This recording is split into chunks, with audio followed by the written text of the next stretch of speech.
The heat was bad enough in Dodge City, but out on the plain, it was the dust. The sun was a burning red-brown chip in the sky, and the sweat on a man never had a chance to drop.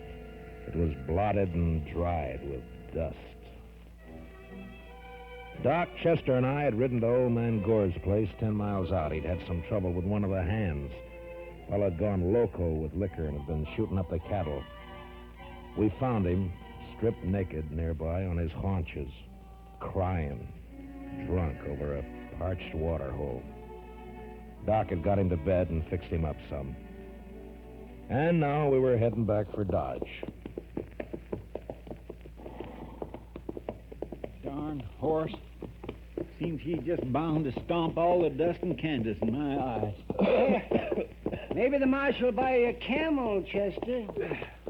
This keeps up, we'll all buy camels. I remember the time back in Waco when I was just a small... Chester, boy. You see something ahead on the side of the trail there? Yeah, maybe. It looks like some poor calf strayed off and dropped. I don't think so. It looks like a man. Come on.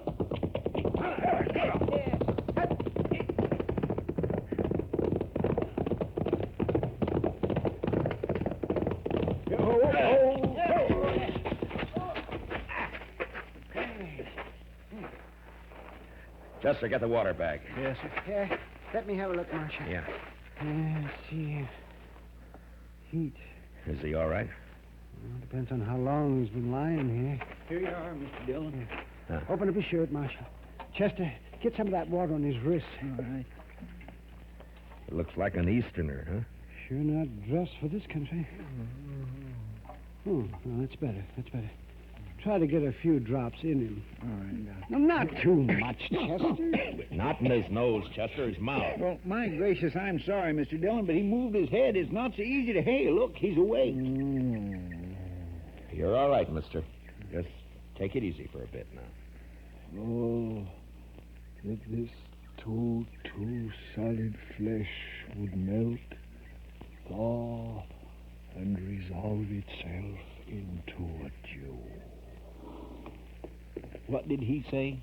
Oh, it's out of his head, Chester. For this relief, much thanks. Forget it. Chester, get around the other side and shade him from the sun. Yes, The sun. I begin to be weary of the sun. I don't blame you. What happened? My wagon shed a wheel, I fear, along the high road. I know not where I am. You're about 4 miles out of Dodge City. Kansas. Kansas. I would give all my fame for a pot of ale and safety. You better get him to town quick. He's in a bad way. He's delirious. You think you can make it on a horse? We'll take you into... We'll take him into Dodge.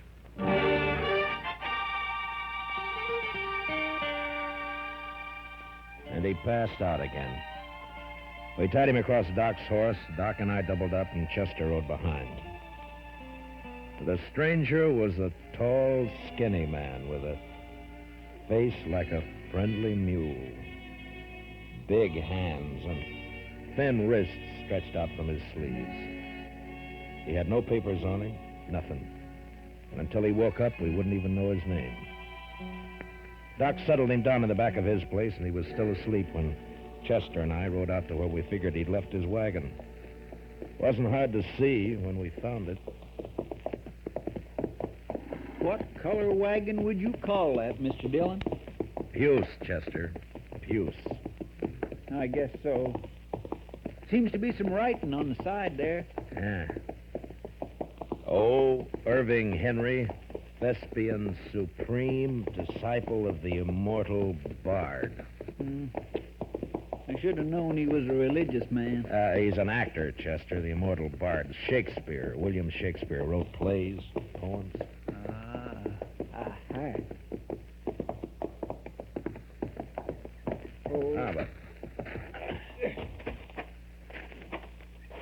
You think he let the horses go, Mr. Dillon? Well, I was wondering that. Seems to me he'd have ridden for help instead of trying to walk. Horses couldn't have got out of the harness ourselves. Let's take a look at the wheel. Huh? I wish we could wait till the sun goes down. It's going to be awful hot work, Mr. Dillon.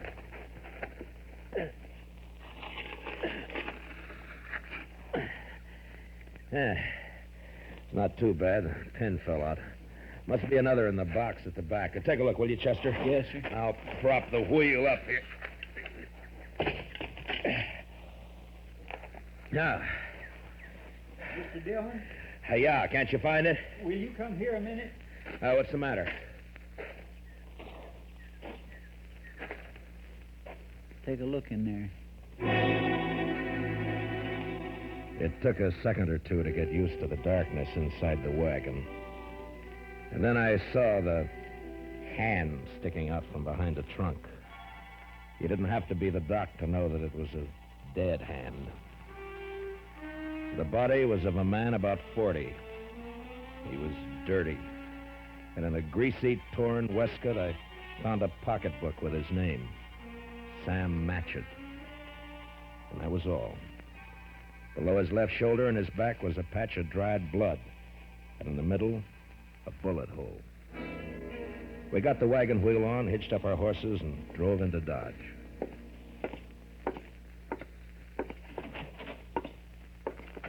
Doc? Oh, that's you, Marshal. Yeah. Yeah, be right out. All right. Get that fella's wagon fixed up? Yeah, I brought it in. Is he awake? Oh, I haven't looked in the last half hour. I was making coffee. You want some? No, thanks. Oh, it's a funny thing about coffee. When it's hot weather like this, drink it scalded and it makes you feel cooler outside. Look, Doc, I got to see that fella. I want to ask him a couple of questions. Oh, that's so? I found a dead man in the back of his wagon. You don't say. You better take a look. Chester's bringing him in the side. Oh, sure. You want to go on back? Yeah, thanks, Doc.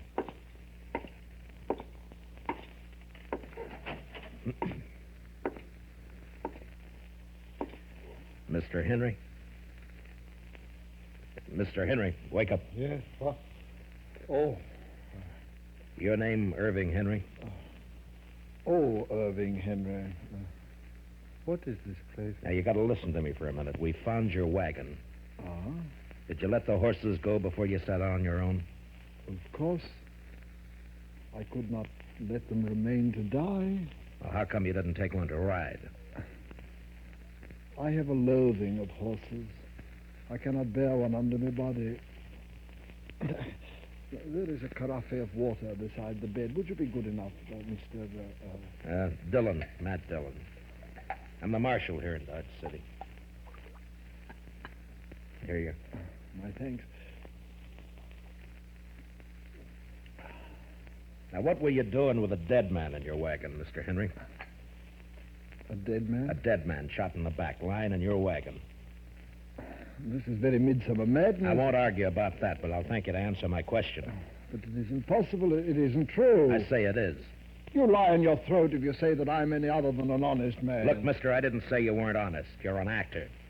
And you got a fine way of saying things, but murder's murder. I don't care how you say it. Now, I'm asking questions, and I want straight answers. Your pardon, sir. But what you tell me, in truth, if it were played upon a stage, I would condemn it as an improbable fiction. I swear to you, I know nothing of a body. Did you come through Hayes City? Yes? Do you know a man there called Sam Matchett? No. You had no trouble in Hayes City. No. What are you doing in these parts, Mr. Henry? I am touring the provinces. An actor eating the bitter bread of banishment. And my talents are not taken for their worth in the East. And therefore, I bring the immortal bard to the hinterlands. And now, sir, that the interview is ended, pray give me leave to depart. I'm sorry, I can't do that. You'll have to stay until we get this thing cleared up. Mr. Dillon, Doc would like to see you. All right, Chester. Stay here with Mr. Henry, will you? Well, sure, Mr. Dillon, sure. How you feeling by now, Mr. Henry? Would you like some more water? Evil bellows live in brow. Doc? Right here, Marshal. Yeah. Fill me cups up, Father, boy. What was that? What'd you find? Well, there's one thing. This man didn't die right away. I mean, Not right when he was shot. Is that so? No. More likely bled to death. Inside. Uh-huh. You think he might have been able to climb up in the wagon after he was shot? He might. There's another thing. Yeah? You see the way he's dressed? Now, you take a look at that. Help! Come on, Doc. Chester. What's the matter with him? Chester. My gun when I was pouring him some water, Mr. Dillon. He must have gone through the window, Marshal. I tried to get it back. It went on. Take care of Chester, Doc. I'm going after him.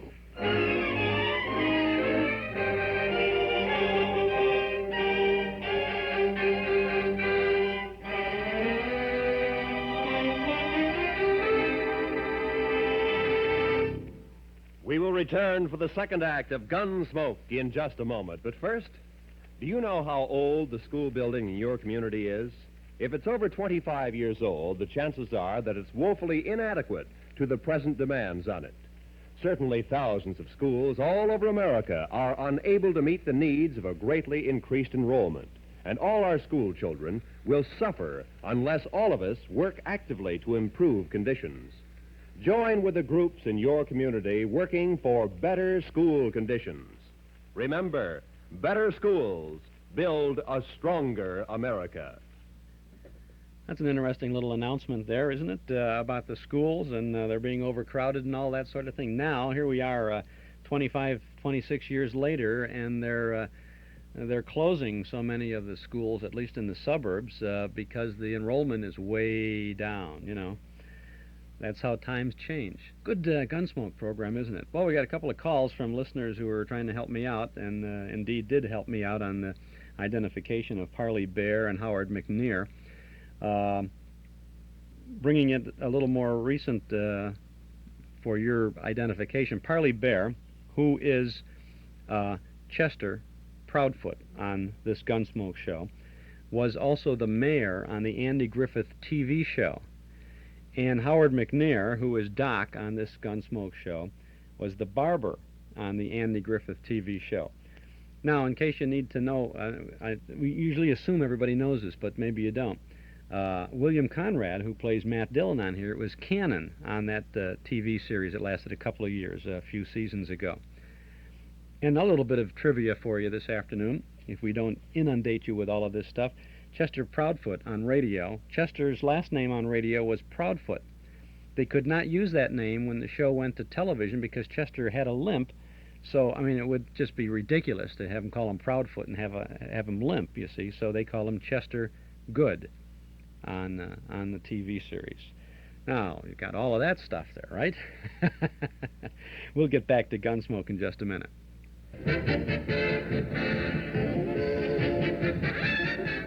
You're invited to visit our Metro Golden Memory Shop at 5941 West Irving Park Road, just east of Austin.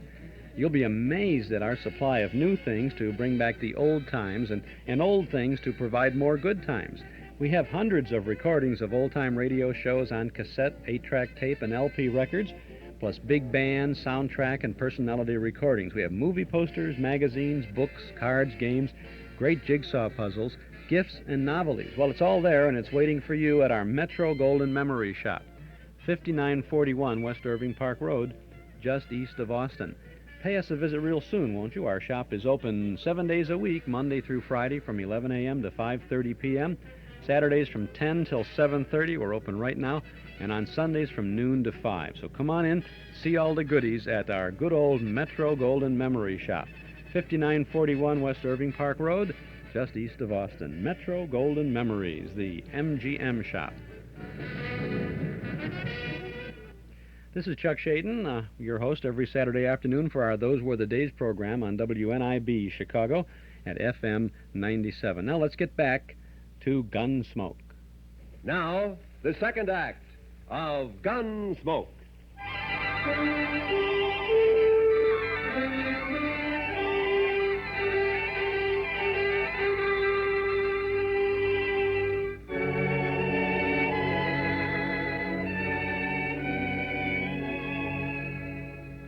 When I went out of there, I didn't know how badly Chester was hurt. There was a lot of blood on his head and over his face. It was nearly dark outside, and the street was empty. It was supper time. I could see the women through the windows getting food ready. The kids were inside, too. Sure looked peaceful. But with Henry out with a gun, well, that wasn't a good thing to have running around loose in Dodge.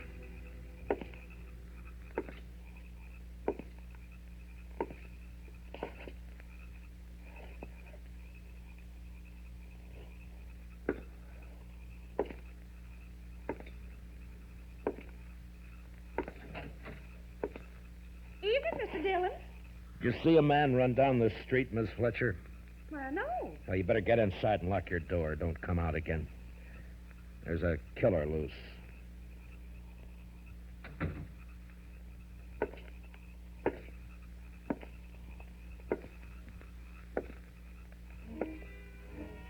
I walked the length of the street, listening, waiting. And when I got to the end, there was nothing. He hadn't taken a horse, I'd have heard that. And in a way, I was sorry, because if he'd tried to hide and dodge, there'd be no way to get out of shooting that wouldn't get women and kids hurt. A breeze came up and swirls of dust flew around, and then settled as the air became still and hot again. I went back to Doc's place.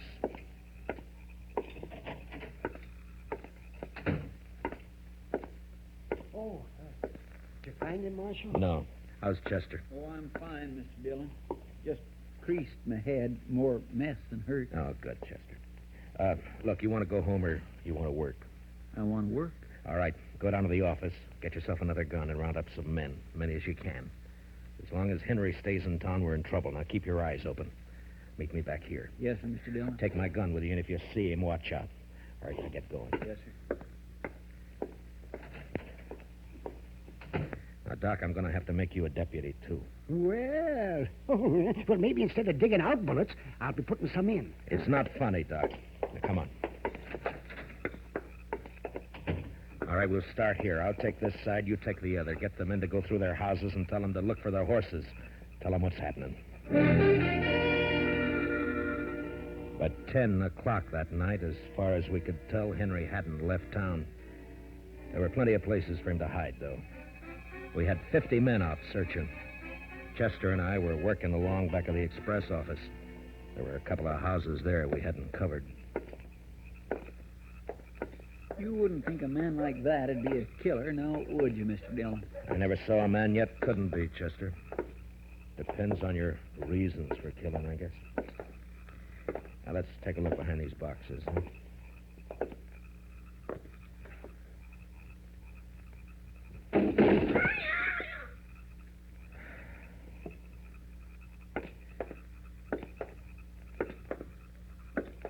You think he could have got this far? Yeah, he might. A lot of back streets to sneak around in the dark. That's Miss Cullen's place there, isn't it? Yes, sir. Looks like she's still awake. Light burning back there. Yeah.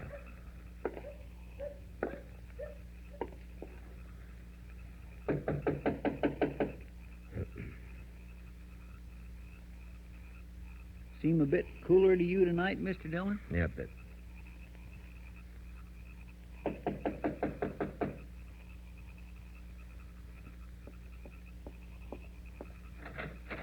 Oh, evening, Miss Cullen. I'm sorry to get you up, but we're looking for a man, a stranger around. He's tall, thin.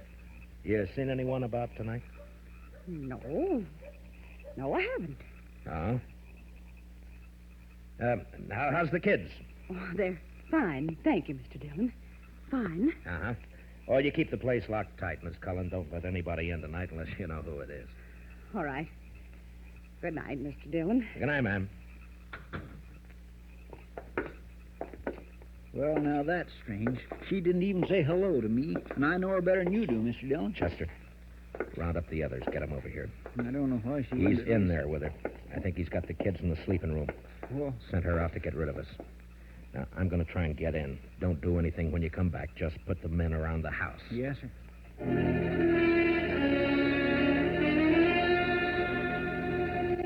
I'd seen Miss Cullen make a move with her head, and her eyes said the rest. When I told her to lock up, I shook my head, and I hope she understood. I wanted that front door to stay open.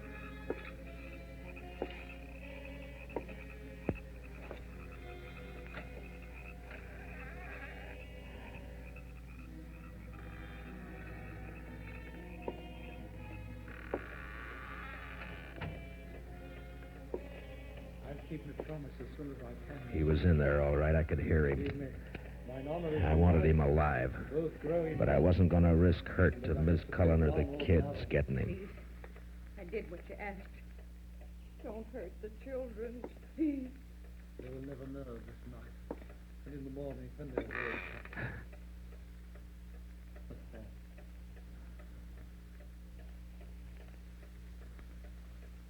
You said you locked the door after you. No, don't. Don't. I shall keep the pistol turned to the girl's head, madam. Someone is here. They try to take me.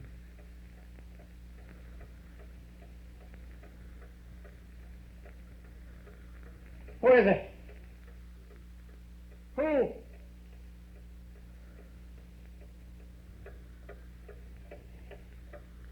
Mr. Dillon, go away.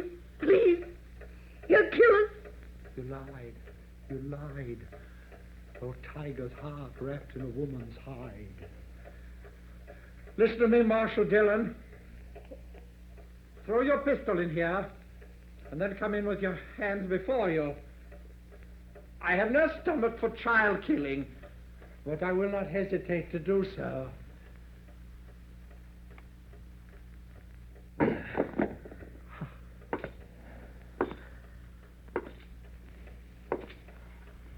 Now give me the gun, Henry. No, You won't be able to get out of this. I must. There is living to be done. You know that fancy talk isn't going to help either. Now, why don't you climb down? What happened to Matchett? Nothing happened to Match. Why'd you kill him? I didn't. In 5 minutes or less, there'll be 50 men or more around here. Now, what are you going to do? I don't know. If you didn't kill Matchett, you'll get a chance. I'll see to that. There's no use going on this way. Give me the gun. I cannot. It is my prop of salvation. No gun is salvation to anybody. Put it down. You must tell the men to go away, Marshal Dillon. I'll have to take one of these children with me for my protection. No. Shed a tear for me, madam. I have the greater need. You do a lot of talking, mister. I'd like to see you turn the gun away from that kid's head. That'd take more than talk, wouldn't it, though? I have no skill with such a weapon. Why should I match with you? I want to live. You're going about it the wrong way. The smallest worm will turn, being trod upon. Meaning? You gave me no choice when you brought me here. Would have been better to have left me lying in the dust. You don't understand. You don't know. Well, why don't you tell me? What good would it do? That depends. My life has been the theater. As a boy, I was a student of Shakespeare. He would look at me. Who would accept this face for Hamlet? This ill-shaped body for Romeo? His speech has become my speech, and the fools only look. They cannot listen for laughing. There have been ugly men before you. It hasn't been cause for murder. Why'd you kill Matchett? In New York, there was a man, a gross, stupid man who fancied himself an interpreter of the bard. He took me as his apprentice, and together we set out for the tour. I would play only the voices. Never Richard, never Henry, never Lear, only the voices. whilst he, stumbling, drunken, he muddled and tore to a tatter the words that I should have spoken. You killed a man because you wanted to play a hero? How easily murder is discovered. Yeah, sometimes, I guess. It was yesterday. We were leaving Hayes City. We'd played there for 2 days, and it made me a laughing stock. It was night, and he became drunk and threatened to leave me in the next town. I made him stop the wagon, and taking up a pistol, I shot him. He did not die at first, and when I saw what I had done, I wanted him to live. And I put him into the wagon, and I drove on, hoping to find a doctor. Then, as the night passed, I saw that he had died. And I was afraid. The wagon broke down? Yes, I put my purse into his clothes and took his name for mine. How I've hated the name of Sam Matchett. But you wouldn't understand. I wouldn't? Well, what now? I want to live. I want my chance. You've done a murder. I can't let you go. You know that. Don't make it harder. I lost my husband 2 years ago. I know what it is to be alone. You've been alone, haven't you? I'm sorry. But you killed someone. We may pity, though not pardon, dear. I'm going now, Marshal. If you walk out of there with your gun, you're a dead man. Death's a great disguiser. I must have my chance. Don't do it, Matchett. There'll be killing. Madam, forgive me. I would not have harmed your children. Matchett, put down your gun. Let me go my way. Please. There are a lot of men waiting for you out there, Matchett. You know what'll happen if you open the door.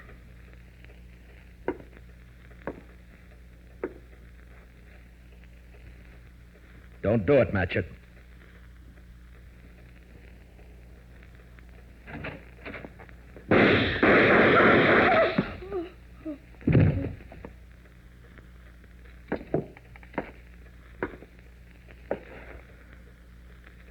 Matchett.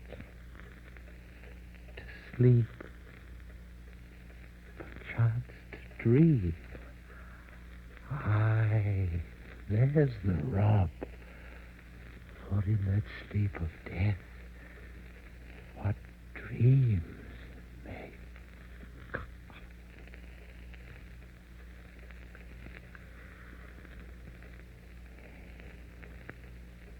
Matchett.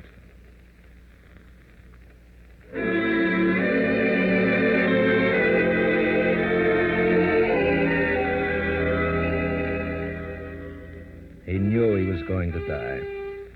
The minute he opened that door, he knew it. And maybe he wanted to, because he fired first, a single shot. We buried him in back of the church, and I found some words in a book to put on his grave. He that dies pays all debts.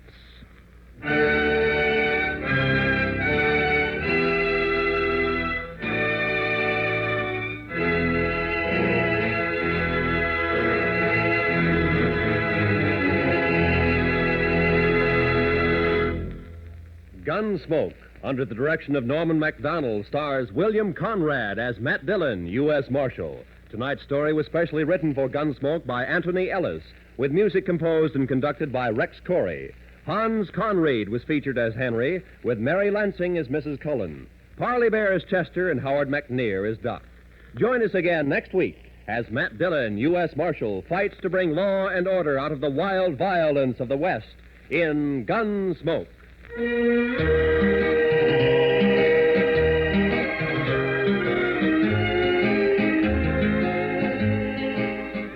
Roy Rowan speaking. Remember, Gangbusters going to action Saturday nights on the CBS Radio Network.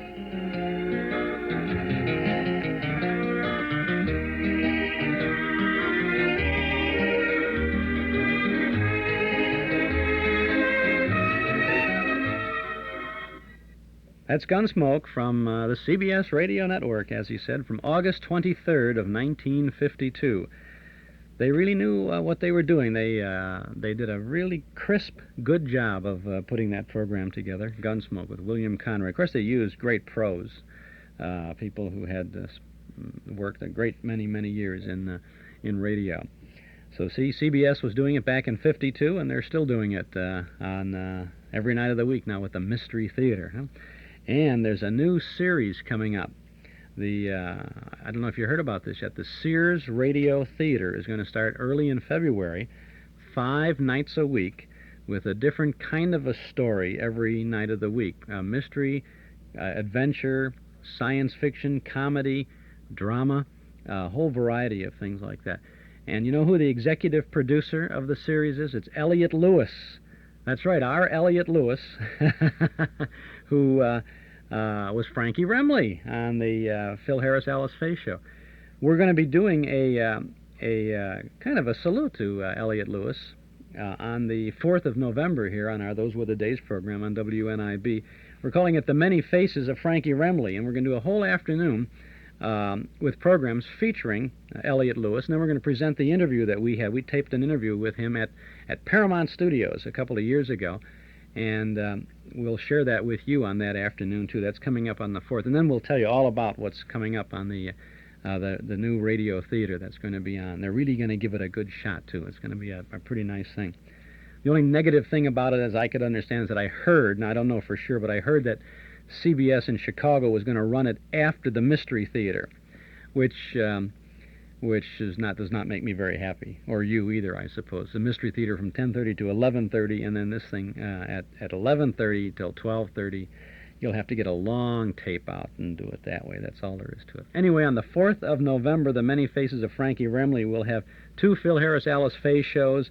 We'll have Bing Crosby Philco Radio Time with Frankie Remley as a guest. We have Elliott Lewis starring in a suspense drama and also in a program called On Stage. So we have a lot of good things for you on that day. Next Saturday afternoon is our annual Halloween show. And boy, oh boy, we're gonna have a ghost-to-ghost hookup. I know it's happened every year so far, so the lights are going to go out in the studio. It's going to be a thundering, rainy day, and the goblins and the ghosts are going to be out, even though it's 4 days before Halloween. I mean, they come to get us here on a Saturday with this. And along with that, we're going to be playing some great mystery radio shows for you, and some good ghostly things for you. We have a suspense drama. We have 2 suspense shows next week. One is called Ghost Hunt, starring Ralph Edwards, in a drama as a radio disc jockey who spends the night in a haunted house. He has a wire recorder with him to record the happenings. It's an assignment for the radio station. The other suspense drama is The House in Cypress Canyon, a truly mystery one, and it stars Robert Taylor and Howard Duff. Unearthly cries and blood oozing from under a locked door go with a newly purchased house. I bet they didn't finance that through Northwest Federal, huh? We have Mystery in the Air next week. The Black Cat, starring Peter Lorre in a radio version of the Edgar Allan Poe classic.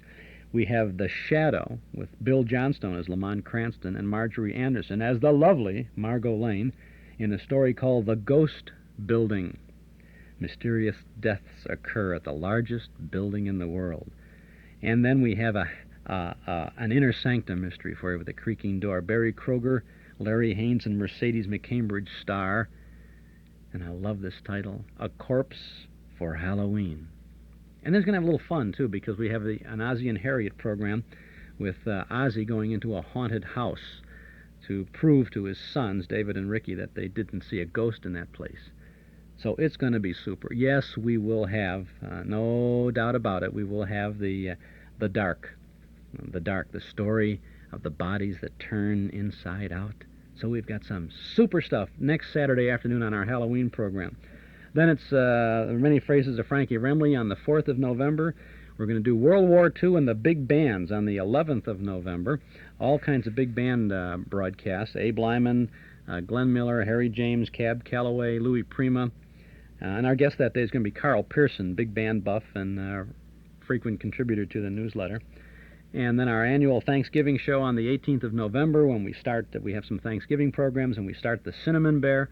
And then we'll get you in the holiday mood for the rest of the year with all kinds of good, appropriate Christmas time, New Year's broadcasts. So I hope you'll join us and stay with us on Saturday afternoon as the weather changes and gets colder and goes into the winter,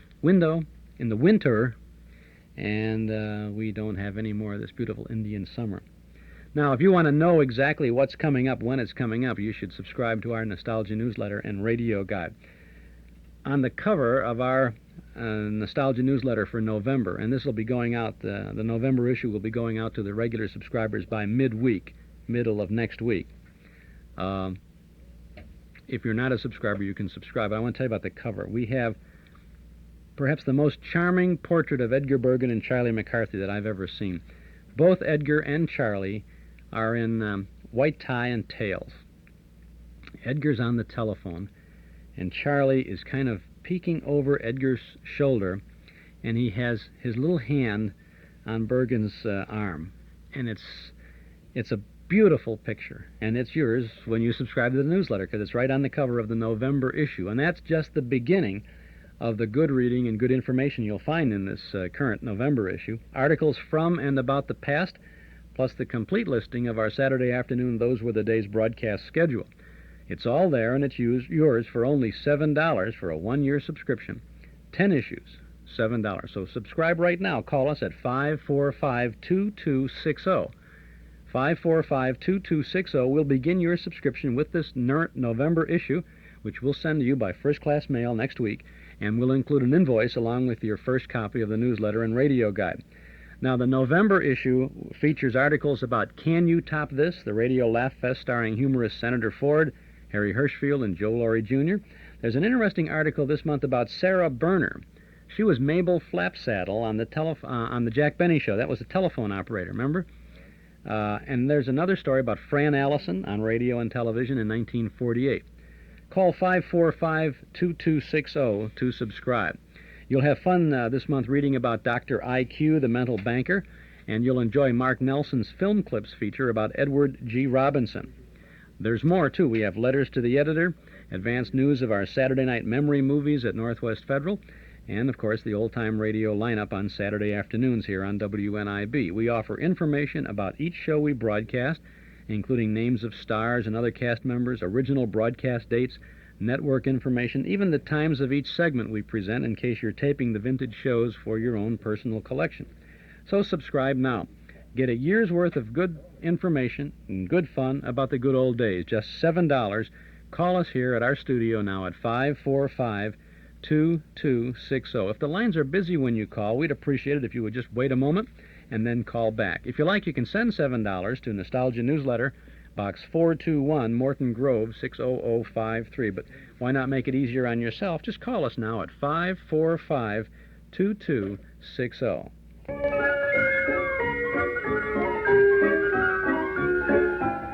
Remember Henry Ford's Model T? Remember cranking up the motor to start the car? And remember the Model A with the self-starter?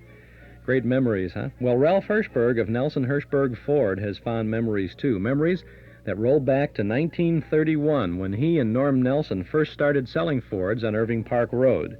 Today, Ralph and Juergen and all the folks at Nelson Hirschberg Ford remember one other thing, that during all those years, the Ford owner who comes again to get his new Ford from Nelson Hirschberg is the Ford owner who's been treated with old-fashioned respect and courtesy, not only when he buys that new Ford, but while he owns it, too.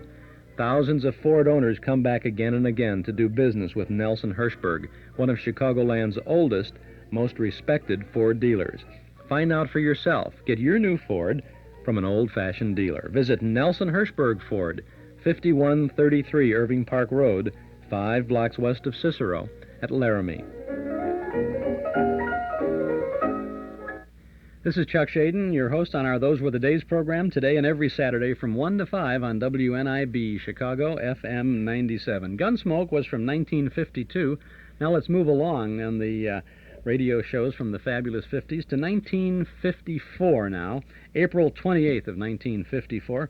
A variety of sponsors brought to us on CBS, the Amos and Andy Music Hall.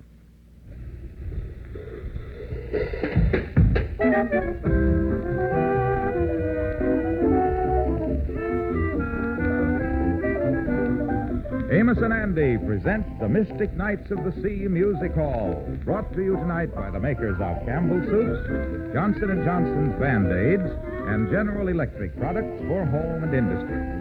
And now, ladies and gentlemen, here are your hosts, the creators of Amos and Andy, Freeman Gosden and Charles Correll.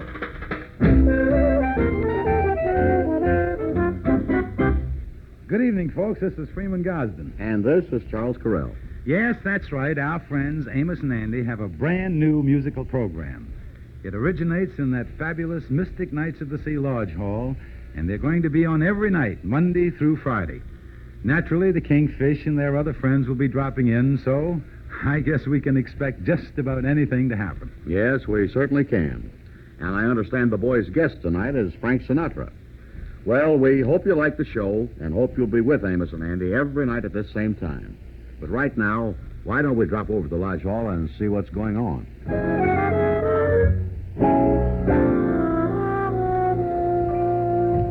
Good evening, folks. This is Amos. How are you? Me and Andy, on behalf of all the brothers, wants to welcome you to the Mystic Knights of the Sea Music Hall. My friend Andy is sitting right here next to me. Yeah. Hi, everybody. We've got some real bouncy records for you tonight. Some of them going to bounce right off the turntable. And we got some that is real sweet. Sweeter than maple syrup over a platter of hog jowl. Yes, every night we are going to try to play you some tunes that you'll like, some that's old and some that's new. And we hope you'll drop us a line and let us know what you want to hear, because you is the ones we is trying to please. That's right. Just let us know, folks. We'll play anything that's got a hole in it. Well, Mr. Frank Sinatra is going to be with us in just a bit. But right now, Andy, what is our first record? Oh, boy, this is a good one. They got a new singer on the record here. It say on the label his name is Mr. Decker. No, Andy, no. That's the name of the record company. Read the fine print there. Look at that stuff right there. What's that say? Oh, yeah. Oh, it's the four nights singing, "Oh, Baby Mine, I Get So Lonely." Yeah, that's a real good one, Andy. Put it on and let's get started here, boy. Oh, baby mine, oh, baby mine, oh, baby mine, oh, baby mine. I get so lonely when I dream about you. Can't do without you. That's why I dream about you. If I could only put my arms about you, life would be so fair. If you were there, we two could hug and kiss and never tire. I'm on fire. You are my one desire. I get so lonely when I dream about you. Why can't you be there?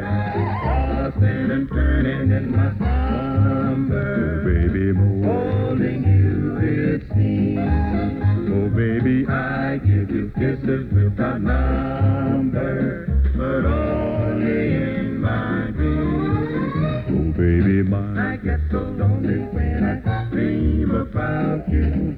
Can't do without you. That's why I dream about you. If I could only put my arms about you, life would be so fair. Tossing and turning in my slumber, holding you it seems. Oh, baby, I give you kisses without number, but only in my dreams. oh, baby mine. I get so lonely when I dream about you. Can't do without you. That's why I dream about you. If I could only put my arms about you, life would be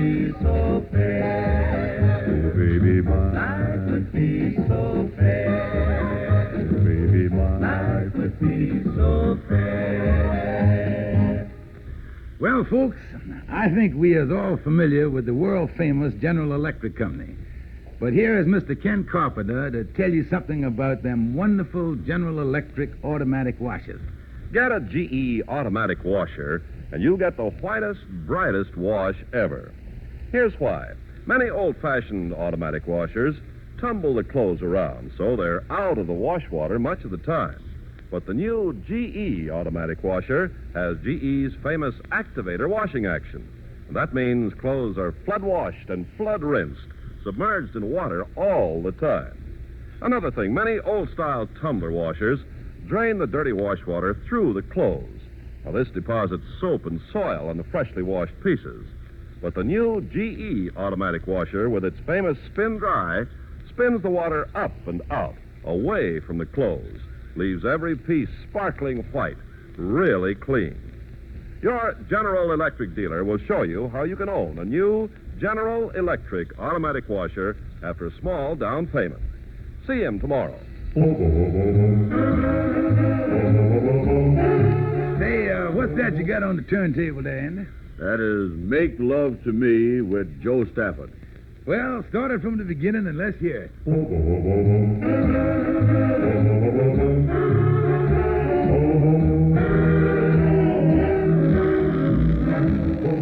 Take me in your arms and never let me go.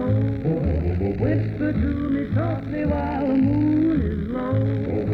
Hold me close and tell me what I want to know. Say it to me gently, let the sweet talk flow. Come a little closer, make love to me. Kiss me once again before we say goodnight. Take me in your loving arms and squeeze me tight. Put me in a mood so I can dream all night. Everybody's sleeping so it's quite right. Come a little closer, make love to me. When you're near, so help me dear, chills run up my spine. Don't you know I love you so? I won't be happy till you're mine. When I'm in your arms, you give my heart a treat. Everything about you is so doggone sweet. Every time we kiss, you make my life complete. Baby doll, you know you swept me off my feet. Now's the time to tell you, make love to me.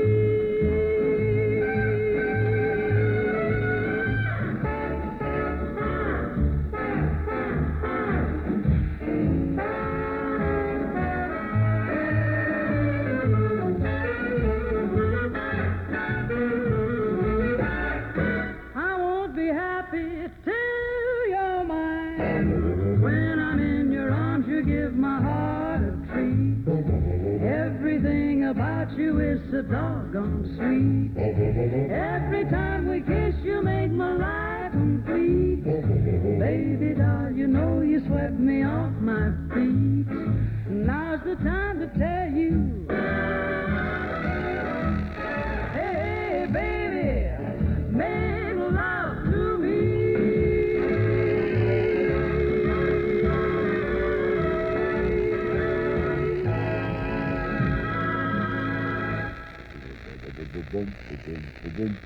Oh, boy, that thing was bouncing around like a ping-pong ball in the bathtub. Yeah, it looked like Miss Joe Stafford done got a hit on our hands here, for which we is very happy about. Yes, sir.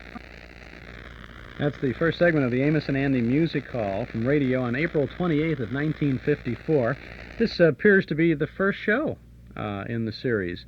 We wondered if it wasn't an audition show, but they do have regular commercials, and we heard a GE commercial in that. So it's the first show on CBS.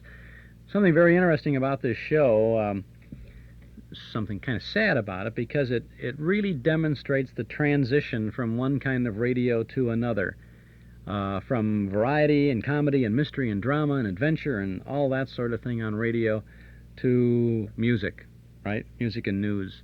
And here are Amos and Andy, who stayed with this format up to 1960 sometime, making the transition, doing a little disc jockey stuff here and playing the records and that sort of thing. It's kind of an interesting recording. We have more of this coming up, plus we have Fibber McGee and Molly and X-1, and then a tribute to Carl Swenson with Argal Sunday and Lorenzo Jones coming up all for the rest of the afternoon. So stick around and don't touch that dial. You buy with confidence when you get the Townhouse Guarantee from Townhouse TV and Appliances. Give them a try. They won't be undersold, and you won't be underserviced. Shop around, get the best deal possible, and then visit Townhouse. Townhouse guarantees that you'll get the best price on the hundreds of Frigidaire refrigerators, washers, dryers, and ranges in stock. And there's more. Townhouse guarantees to make delivery on the day promised, guarantees normal installation on all products delivered, guarantees to move your old appliance to the basement or the garage or to remove it from the premises if you like. Check with Townhouse and take advantage of the big Townhouse guarantee. From Townhouse TV and Appliances, 7243 Touhy Avenue, just west of Harlem. Open Monday, Thursday, and Friday nights till 9, Saturday until 5. This is Chuck Shaden. Those were the day's program on WNIB Chicago. FM 97 radio in the fabulous 50s continues now as we get back to the Amos and Andy Music Hall. Say, by the way, Andy, I ain't seen the Kingfish around here this evening. Well, don't worry about him, Amos. He'll be sticking his nose in here. I just hope he don't come in and mess up nothing while we was on the air here. Oh, me too, Andy. Well, I see you got the next record there. Yeah, there he is, Amos. Oh, yeah. Thank you, Andy. You know, folks, when we go back and pick out a record that was popular a few years ago, sometimes it brings back memories, and maybe it's the song you done heard while you was courting your wife, or it might bring back the memories of an old friend that you done sung the song with years ago. Or maybe it don't have no special significance, but it's just one of them numbers that you can listen to again and again. Well, I think that's the kind of number that we got here tonight. It's one of them songs that when you hears it, it makes you want to kind of tap your feet a little bit. Now, if you were sitting in a chair, I think you're going to find yourself tapping. Or if you were laying in bed listening to this thing, you're going to be wiggling your toes. It's Evelyn Knight singing A Little Bird Told Me.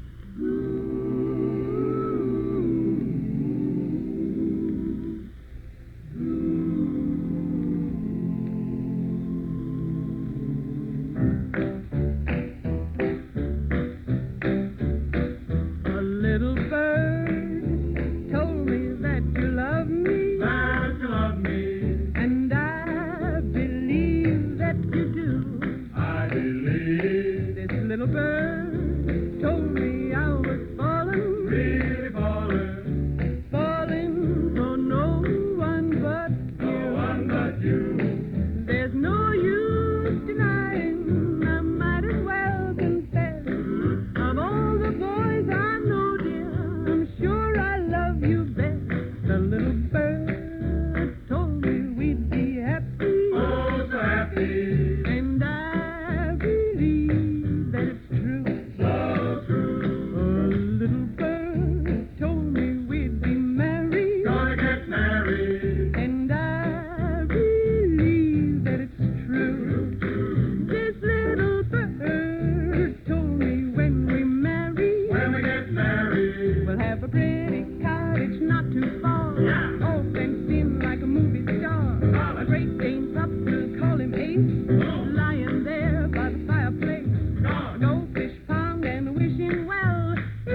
was you folks wiggling and tapping? Well, I don't know about the folks, Amos, but the bunion on my big toe was beaten out the time all by itself. You know, Andy, I can't understand where the Kingfish is. It ain't like him not to be hanging around here when there's something going on. You wait and see, Amos. That old windbag will come brazening here just at the wrong moment. Well, what must we do now, Amos? Well, Andy, the time has come to tell the people about one of our sponsors, Johnson & Johnson's, maker of the world's finest surgical dressings and things like that. And right now, we're going to talk about the new plastic Band-Aids they got. Oh, they're making them out of plastic now, huh? How come they do that? Well, Andy, they is doing that because the plastic don't wrinkle or soil like the ordinary kind, and it bends right with your finger when you move it. That sounds real good. Yes, ladies and gentlemen, the new Johnson & Johnson plastic Band-Aid really sticks to your finger. Why, you could put one of these things on your finger and then put your hand in boiling water, and the Band-Aid wouldn't come off. Well, now, I don't think I'd tell the people to put their hands in boiling water, Amos. You're going to burn up half our listeners. Well, I was just giving an illustration, Andy. A person can wash the dishes or wash his car or go in swimming or anything like that, and it ain't going to disturb that wonderful Johnson & Johnson plastic Band-Aid. Folks, you has probably seen their ads in magazines where you can take a Johnson & Johnson new plastic Band-Aid and just let the end of it touch your egg in boiling water, and you can pick that egg right up. Yeah, well, I think I'll just take the egg out with a spoon and save the Band-Aid in case I cut my finger. Well, folks, take it from us. The new Johnson & Johnson plastic Band-Aid is the finest Band-Aids ever. The next time you goes to your druggist, ask him for a package. That's Johnson & Johnson's new plastic Band-Aid. Well, I is all ready with the next record here, Amos. This is a real good one. Did I know... Well, how's you boys? The old Kingfish is here. No, me. I knowed this would happen. Kingfish, you'll have to excuse us. We is on the air here. Well, I know that, boys. That's why I come in here. I brung a record for you to play. Oh, this is a hot platter. This is a steaming hot pancake. Yeah, but Kingfish... the thing goes jada, jada, jada, jada, jing, jing, jing. No. Yeah, well, Kingfish, we done got all our records picked out for the night. Maybe we'll play that some other night. Well, fine, boy. I'll be downstairs in my office.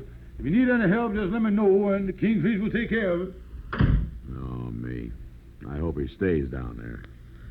Well, here's the next record, Amos. Answer Me, My Love. Answer Me, My Love. Ladies and gentlemen, I don't know if you're going to tap your feet to this one, but if you has ever been in love, like I know you must have been, I think you'll feel a slight pull on your heartstrings when you listen to Answer Me, My Love with Nat King Cole.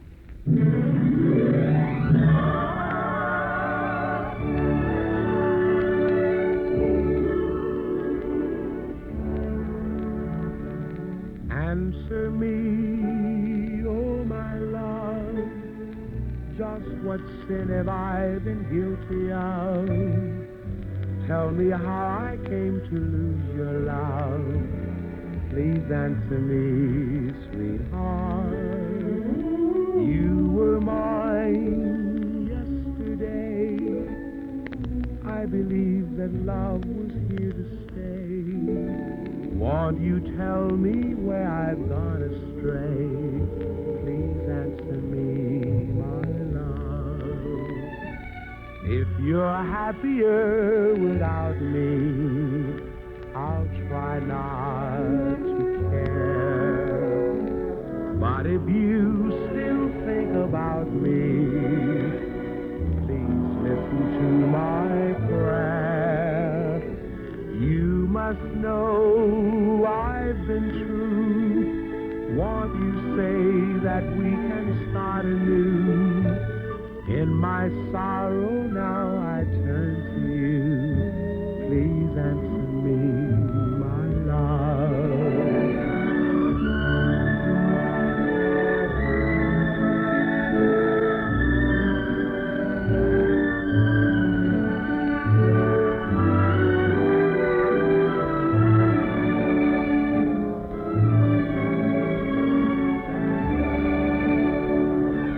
If you're happier without me, I'll try not to care. But if you still think about me, please listen to my prayer. You must know I've been true. Won't you say that we can start anew? In my sorrow now I turn to you. Please answer me, my love. Answer me, my love.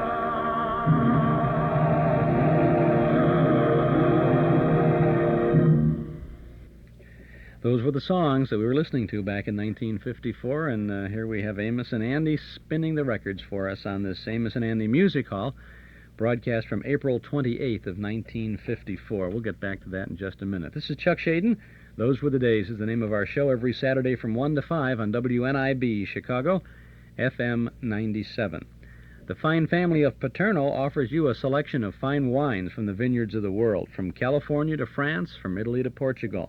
You'll find the Paterno wine cellar stocked with the widest selection of wines from all the best places.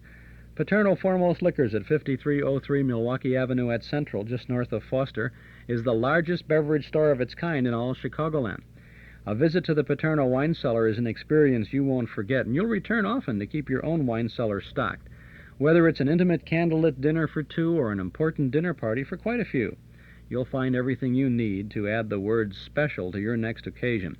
Visit the wine cellar at Paterno Foremost Liquors, open Monday through Saturday from 9 in the morning until 10 at night, Sunday from noon to 6. Paterno Foremost Liquors, 5303 Milwaukee Avenue at Central, just north of Foster. Eden's Plaza Shopping Center, where you can shop with confidence for all the family. Eden's Plaza Shopping Center, where Eden's Expressway, Skokie Boulevard, and Lake Avenue meet at Wilmette. Eden's Plaza Shopping Center, easy to reach, easy to park, easy to shop. Quality plus value 7 days a week at Eden's Plaza Shopping Center, Wilmette. Now let's return to the last segment of the Amos and Andy Music Hall. Hello, folks. This is Freeman Gosden. This is a great pleasure for me because I'm going to tell you about a product that my partner, Charlie Correll, and I know quite a bit about, and that is Campbell Soup. As you may know, we were sponsored by Campbell for many years, and this is like coming back home. Yes, Charlie and I have been through the Campbell kitchens many, many times, and we have watched their famous chefs make the soups just like our mothers did in our own kitchens. For instance, Campbell's chicken noodle soup. It has always been a favorite of ours, and it will be of yours, too, when you discover how glistening yellow it is with chicken richness. You will enjoy the tempting pieces of chicken meat in it and the tender egg noodles, and above all, you're going to say what a glorious chicken flavor it has, a goodness that comes from old-fashioned cooking, long and patient simmering until every precious drop is rich and delicious with chicken nourishment. Yes, it is truly a wonderful soup for grown-ups and the kids. Good. That's right. You will love Campbell's chicken noodle soup. Why don't you make a note now and put it on your grocery list for tomorrow? These are the blues. Nothing but blues. Yes, ladies and gentlemen, there's no mistake about who that is. And here he is right now, our guest of the week, Mr. Frank Sinatra. How do you do, ladies and gentlemen? Hi, fellas. Well, Mrs. Sinatra, it sure is nice of you to guest star with us here. And let's all sit here and talk. Andy, don't just stand there. Pull up a chair. Oh, yeah, sure. No, Andy, don't you sit down. Let Mr. Sinatra sit down. Oh, yeah. There you is, Mr. Sinatra. Well, thank you, Andy boy. And say, I want to tell you boys that it's a pleasure to join up with you here on the Mystic Nights of the Sea Music Hall. The place looks mighty sharp, too. Oh, well, thank you, Mr. Sinatra. Well, hiya there, boys. You Kingfish, think you might be in trouble. What's going on here? Oh, me. Excuse us, Kingfish, but we is on the air right now, and we is interviewing Mr. Frank Sinatra. Well, I got you just in time, then. Of course, if there's any subject I knows about, that is music. Move over there, Andy, and let me and Mr. Sinatra split a cadenza or two here. Well, if it's all right with Mr. Sinatra, it's all right with me. Go ahead, Kingfish. Thank you. Now, Mr. Sinatra, naturally, as a music lover and a matron of the arts, I has done followed your career from the start. But I know there's a few questions that our listeners might like to have you answer. See, they don't know you like I do. Now, first of all, you started playing the trombone with Tommy Dorsey. No, I never played the trombone. I used to sing with Tommy Dorsey's band way back in the Middle Ages. Yeah, I guess I got you mixed up with Jimmy Stewart with the trombone there. You is married now to Zsa Zsa Gabor? No. Ava Gardner. Does she have a patch on her eye? Well, not that I know of. Well, I guess the public is a little mixed up about you. Now, you had something to do this year with winning something from Oscar of the Waldorf, didn't you? Well, Kingfish, I think the public's a little mixed up again. No, Kingfish. Mr. Sinatra won an Oscar from the Academy of Arts and Sciences for the part he played in From Here to Eternity. By the way, why was them fellas beating up on you in the picture? To get you to sing or get you to stop? Just a minute, Andy. Mr. Sinatra is mixed up enough without you getting in this thing. Wait a minute, Kingfish. Let me ask Mr. Sinatra a question. Our listeners might like to know, Mr. Sinatra, how you as a singer happened to get a great dramatic part like you portrayed in From Here to Eternity. Well, Amos, that's a very good question. I sort of asked myself that many times. I guess maybe the producers of the picture figured that I had some picture experience, and I suppose they wanted a man that looked like me, about my size, so they tested me for it, and the character seemed to fit me pretty well. I think it was one of the greatest opportunities I've ever had in pictures, and certainly I am deeply indebted to the Academy for giving me the Oscar of the Waldorf, as you say. I just thinking here, Mr. Sinatra, you making records and movies, and your wife working too, you must be dragging down around $70, $80 a week. One of the brothers has got a piece of property across town, and I got an option on it. Now, I was just thinking. Excuse me, Kingfish, but we is trying to interview Mr. Sinatra. I wonder if you'd mind waiting outside till we finish. Well, all right, boys. All right with me. I'll be waiting out in the large hall. Mr. Sinatra, nice seeing you, and a little later we can have our fiduciary chit-chat. Well, sorry about the interruption. Now, Mr. Sinatra, I know that some of your latest records are more popular than ever, and you must be in great demand now for pictures. What are your plans? Of course, I'm making records now, and I'm also working on a picture for Robert Bassler called Suddenly. Yes, well, I know that your listeners are always happy to hear your records and see you in pictures. By the way, Mr. Sinatra, did you bring that record we asked you about? Yes, here it is. Oh, thank you, sir. Thank you. Well, I'm glad to hear you say all these things, Mr. Sinatra, because, well, sometimes, like all of us, I get a little discouraged. You know, sometimes when you get older, you stops and kind of worries about things. Well, don't worry about getting old. In fact, that's the record I brought, Young at Heart.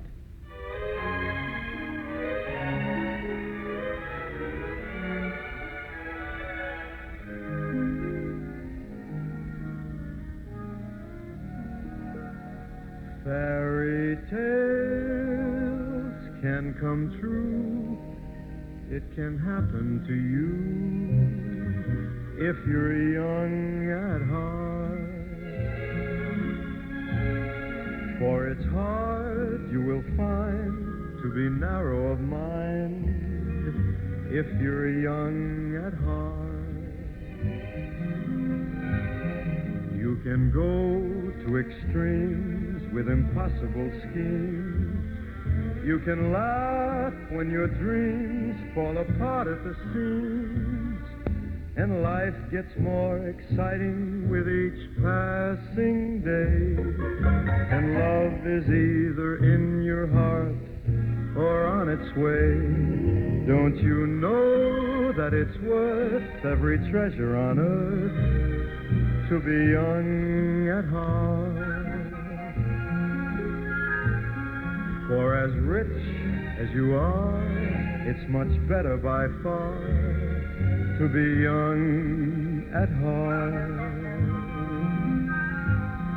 And if you should survive to 105, look at all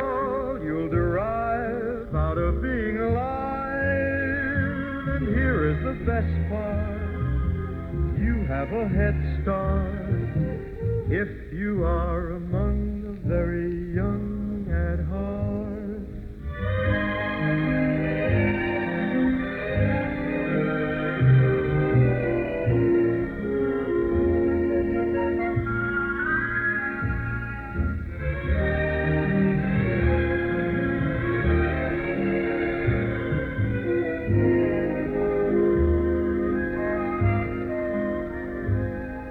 And if you should survive to 105, look at all you'll derive out of being alive. And here is the best part, you have a head start if you are among the very young at heart.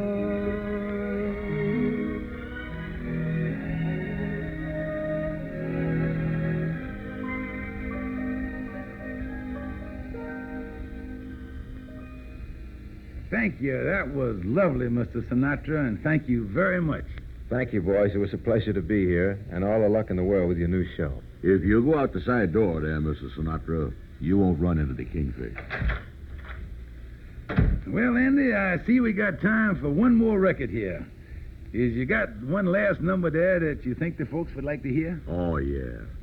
This one here ain't not only a foot tapper, it's a hand clapper and a palm pounder. It's Miss Patty Page singing Cross Over the Bridge. If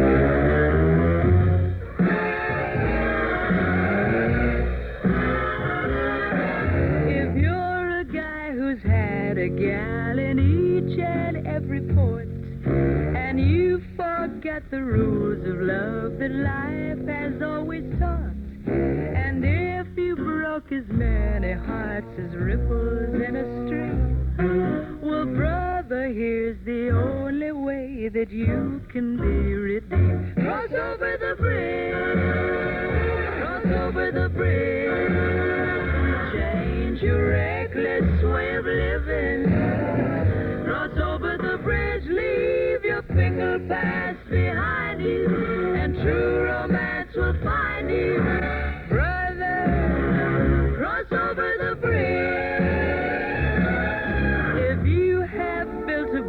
To take you to the greener side, and if the boat is built of every lie you ever lied, you'll never reach the promised land of love, I guarantee. 'Cause lies cannot hold water, and you'll sink into the sea. Cross over the bridge, cross over the bridge, change your reckless way of living.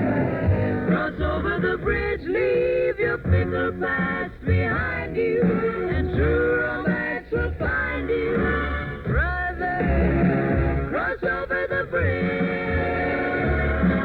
I know it isn't easy to resist temptation's call, but think of how your broken heart will hurt you when you fall. 'Cause someday you will find that you are hopelessly in love, and she'll belong to someone else as sure as stars above. Cross over the bridge, cross over the bridge, change your reckless way of living.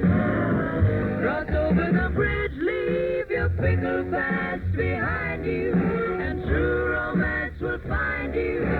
Brother, cross over the bridge, cross over the bridge. Well, that's about it. Yeah, and we as sure heard some real nice music tonight. Yes, and if you'll be with us again tomorrow night, maybe we can bring you some more tunes that you might like to hear. Yeah, don't forget, folks, that's tomorrow night right here at the Mystic Nights of the Sea Music Hall. We'll be seeing you. Yes, and until we meet again, all of us here wish all of you out there the best of everything. Andy, open the door there and see if Mr. Sinatra got away from the Kingfish. Yeah. Well, you see, Mr. Sinatra, I figured that if we formed a corporation here, we could double our money in no time. And then we could... Oh, me.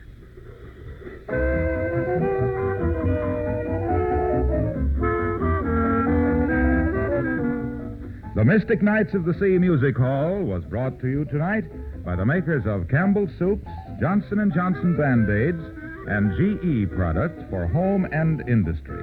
Be sure to be with us tomorrow night for Amos and Andy and the Mystic Nights of the Sea Music Hall.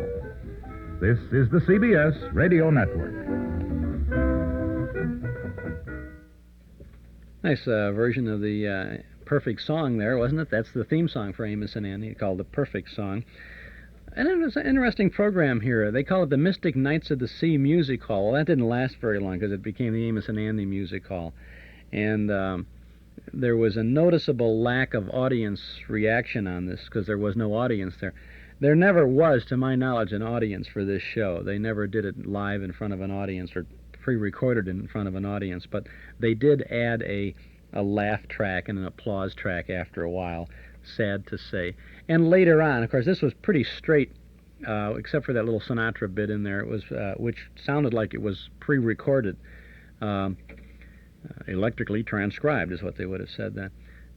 It was pretty straight introduction of all of this stuff, a little cutesy stuff. But later on, they actually brought in some of the other characters that they had on their big half-hour show, and they did some little sketches in and around the music. And finally, within a year or two, I'm sure it was, they didn't have this much music in the show. It was maybe three or four tunes in the whole half-hour show that they had, which then also kind of shrunk a little bit from 30 minutes because as radio changed, then they started doing news every half an hour, and so that was 5 minutes there, so they had a 25-minute slot. Then they needed a local station commercial, which was 24 minutes, and then they did a spot before the show went on, made it 23. So it got pretty loose, you know. Of course, now that was to the benefit of suspense in the 50s and the 60s. Suspense was still on, and they just tightened up their scripts very nicely, and you can hear some really good tight little mysteries from Suspense. Always one of the best of the written series. We don't have any Suspense today for you from the 50s, but there's two of them coming up next Saturday on Halloween, on our Halloween show.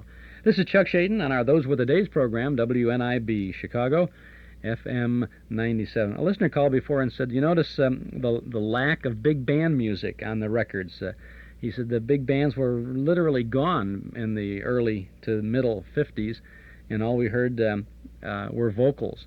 And it's basically true. A little later on, the big band started coming back a little bit, a bigger sound of the band, but not as we had known the bands from before the 40s and into the war years and all of that sort of thing. The in-footwear for young men and women this season is Welco High Pals hiking boots, and for good reason. They're snug, warm, and durable, besides being fashionable. Your headquarters for Welco High Pals hiking boots is the Paul Shoe Store at 2924 Central Street in Evanston. The Paul Shoe Store has them in all sizes, and remember that Welco High Pals hiking boots have vulcanized construction to ensure flexibility. So for hiking boots, it's Welco High Pals, and for Welco, it's the Paul Shoe Store, 2924 Central Street in Evanston.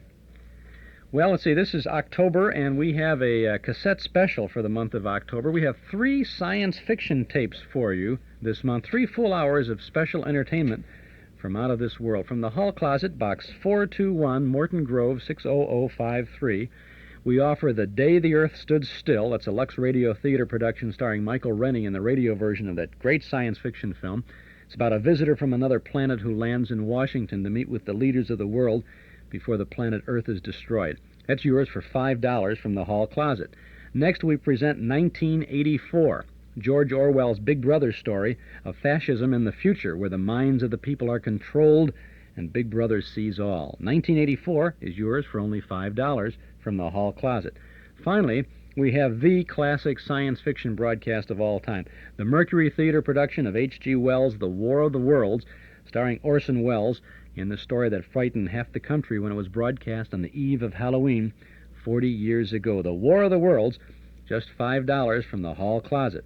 Now, these 3 great science fiction programs, each 60 minutes, are yours for $5 each, or all 3 for only $13 during October from the Hall Closet, Box 421, Morton Grove, 60053. The ultimate cassette collection of science fiction radio. The War of the Worlds, 1984, and The Day the Earth Stood Still. Listen, I'll tell you what, let's take a minute or two here and listen to a little scene from our cassette of the Day the Earth Stood Still. This is, if you listen, this sounds, it's a Lux Radio Theater version of the movie, and it sounds very much like those 1950s science fiction movies sounded. Listen.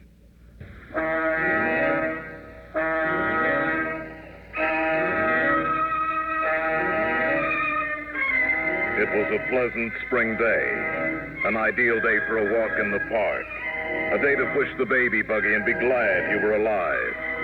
There'd been at least 20 such sparkling days that spring, and perhaps a billion or more of them since the Earth began. And nothing had ever happened to spoil them but a few small fires, or a slight head cold in the evening, or a rain squall. This spring day, in the middle of the marvelous 20th century, was different. It was the most different day that had happened to mankind since the first Christmas. The thing was noticed in Hong Kong first on the British radar. But that's impossible. That thing must be doing about 4,000. That can't be aircraft, sir. Must be a buzzball. Better give an alarm. Keep it steady, though. Maybe faulty equipment. If the British radar in Hong Kong was faulty, so was the radar all over the Orient and Asia and Europe. So were the announcers on the radio. This is Moscow. This is Calcutta, India. This is Radio Luxembourg.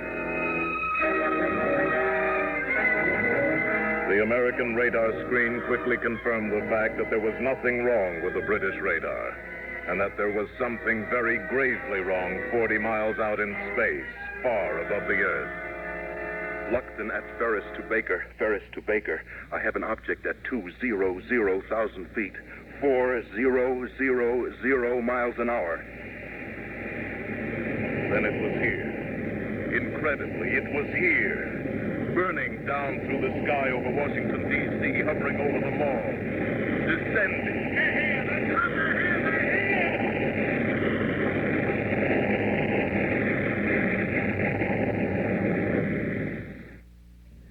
Oh, you can just see it, can't you? Hovering over the mall in Washington, D.C. No, it's the D.C. Mall, not the State Street Mall. The Day the Earth Stood Still, radio version of the film, a Lux Radio Theater production with Michael Rennie in the cast. It's great radio drama for you there. It's yours for only $5 from the Hall Closet. You can also get 2 other science fiction radio shows, each an hour, 1984, plus the classic The War of the Worlds. Now, if you decide to get all 3 of these, then you save a couple of dollars, because you can get all 3 for only $13 from the Hall Closet, Box 421, Morton Grove, 60053. Now, you can also pick up these tapes at any office of Northwest Federal Savings, or 6 of them throughout Chicagoland, or when you visit our Metro Golden Memory Shop at 5941 West Irving Park Road. Now, if you should already have 1 or 2 of these great science fiction shows, because we have previously offered 1984 and The War of the Worlds, although The Day the Earth Stood Still is a brand new old show. But if you have 1 or 2 of these other shows, you may decide to get that 3-pack anyway, because you'll find yourself with an inexpensive but very welcome gift for someone. So you can get all 3 shows for $13. The War of the Worlds, 1984, or The Day the Earth Stood Still. 3 for $13, $5 each from the Hall Closet, Box 421, Morton Grove, 60053. I'm Chuck Shaden with you today and every Saturday afternoon from 1 to 5 on WNIB, Chicago FM 97. This afternoon we're listening to Radio in the Fabulous 50s. We have Fibber McGee and Molly coming up next. Then we have X-1, and then we'll be sharing with you a chat we had with Carl Swenson and his wife Joan Tompkins a few years ago. Carl Swenson passed away this month, and I think you will really enjoy the interview that we had. And we're also going to play 2 programs on which he appeared, Lorenzo Jones and Our Gal Sunday. So that'll be coming up a little later on this afternoon. Now we go back to Radio in the Fabulous 50s. This is 1955 now. Fibber McGee and Molly, who had been on the air since 1936 with a weekly half-hour show, now were relegated to 5 nights a week on NBC. They had no sponsor at this point. They were just doing a 15-minute show. They would go into a studio once a week and record 5 15-minute shows, and then they'd put them together. And that's what we would hear 5 nights a week. I think Gildersleeve was also on, along with with Fibber and Molly. And interestingly enough, they were run from Sunday through Thursday. Sunday through Thursday, because Friday night was fight night on NBC, and the fights would be going. So it was a kind of an unusual situation. This is from June 27th of 1955. Jim and Marion Jordan as Fibber McGee and Molly. NBC brings you another visit with Fibber, McGee, and Molly.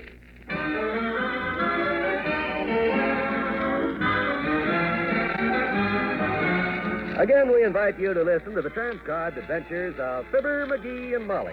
The show is written by Phil Leslie and Ralph Goodman and directed by Max Hutto.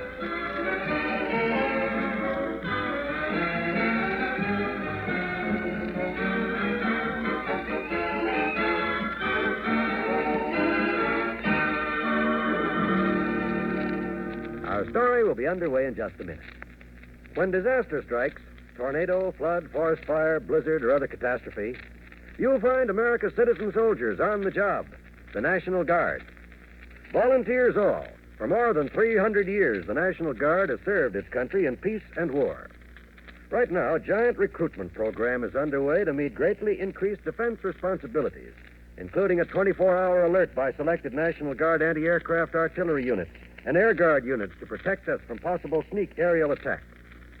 Career-minded young men should investigate the advantages offered them by the National Guard, such as the opportunity to begin military training while living at home, retirement benefits, and a chance to learn new skills and to receive valuable technical training and leadership development. Physically qualified men from 17 to 35 are eligible for membership, as are veterans over 35. Serve your country and at the same time enjoy National Guard benefits. Investigate today.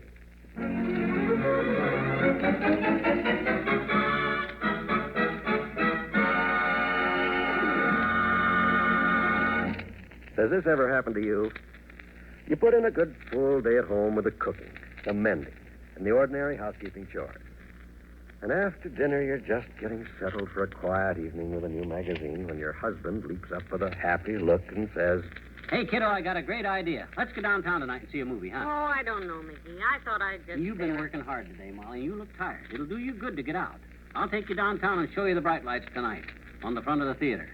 Oh, you don't really want to see a movie tonight, do you? I thought you were tired, too. You told me at dinner time that you shot so much pool at the Elks this afternoon you could hardly lift that last piece of pie.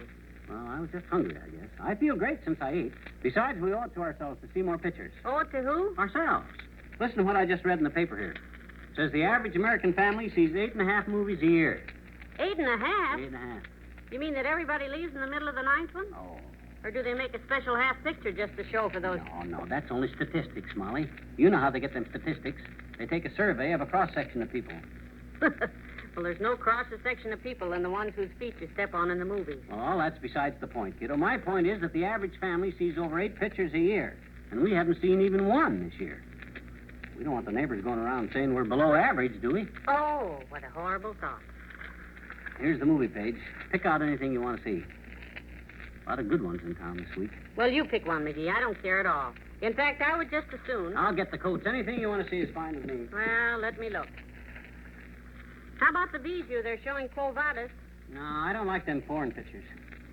Look for something else, huh? Doesn't matter to me. Let's see now. Here's the Granada. It says bank night, free dishes, a gift for each lady, tonight only. What's the picture? Pretty bleak, apparently. Oh? Oh, you mean what's playing? Yeah. It's called Broadway Rhythm with Jimmy Dunn and Helen Twelftree. Oh. Musical, huh? Oh, I forgot. You don't like musicals. Oh, anything you like is okay with me, though. Pick anything. What's at the Rivoli downtown? Well, it doesn't give the name of the picture. It just says special surprise, smash hit. Enjoy the best in comfort at the Rivoli. What does that mean? That's theater talk, kiddo. Loosely translated, it means the picture stinks, but it's cool inside. Aren't there any good action pictures, you know? Something with a little suspense in it? Something you'd really like to see? Well, as long as you're determined to take me to a movie, how does this one look to you? Boris Karloff in Toy of the Killer. Wow. See there, the man with the teddy bear in his hand and the knife in his back? Gee, that sounds great. Swell. You sure that's the one you want to see, though? I don't want to drag you to something you don't... Fine. I'll call the theater and ask what time it starts. Oh, why worry about that? Well, it says in the ad, don't tell your friends the surprise ending. See, you know how these murder mysteries are. If we come in near the end, we may as well not go. Oh. Well, that's a good idea, so go... Now, come in. Well, Well, hello, Mr. Oldtimer. Hello there, kid. Hi, daughter. Hi, Johnny. Where you going? Someplace? Yeah, we were just leaving. Going out to a picture show. Picture show? Yeah. Oh, I love pictures, kid. Me and Bessie go all the time. You name any picture in town, and I'll bet you me and Bessie haven't seen it. You mean you have seen it, don't you? Nope. We sat in the balcony, daughter. We never know what's going on the screen. But you just asked me who the usher is. I can tell you that because he's usually the fellow that hollers, "Hey, you kids, cut that out up there." What you going to see, kid? Murder mystery. Toy of the Killer with Boris Karloff. Oh, that's a dandy, Johnny. Great picture. You'll love it. Oh? That one we seen. You did, It's got a terrific ending. So we hear the ads speak very highly of it. Yes, sir. It fooled me right up to the finish, daughter. Good. Well, I guess we picked a good one, Miguel. Well, go ahead and call the theater and find out what time it starts, will you, Molly? That's a fine idea, kid. Because if you come in at the end and you find out that the toy of the killer, that little teddy bear in the ad there, is really her, and there's a midget inside that hates Boris Karloff because he always called him Shorty when they were in the carnival together, and he's really the one that poisoned the old man's problem instead of the butler, why, heck, you might as well not go at all. Old timer, Yep. hand me the paper there, will you? We want to pick out a movie. Okay, Johnny. Pick out a good one. So long, kid.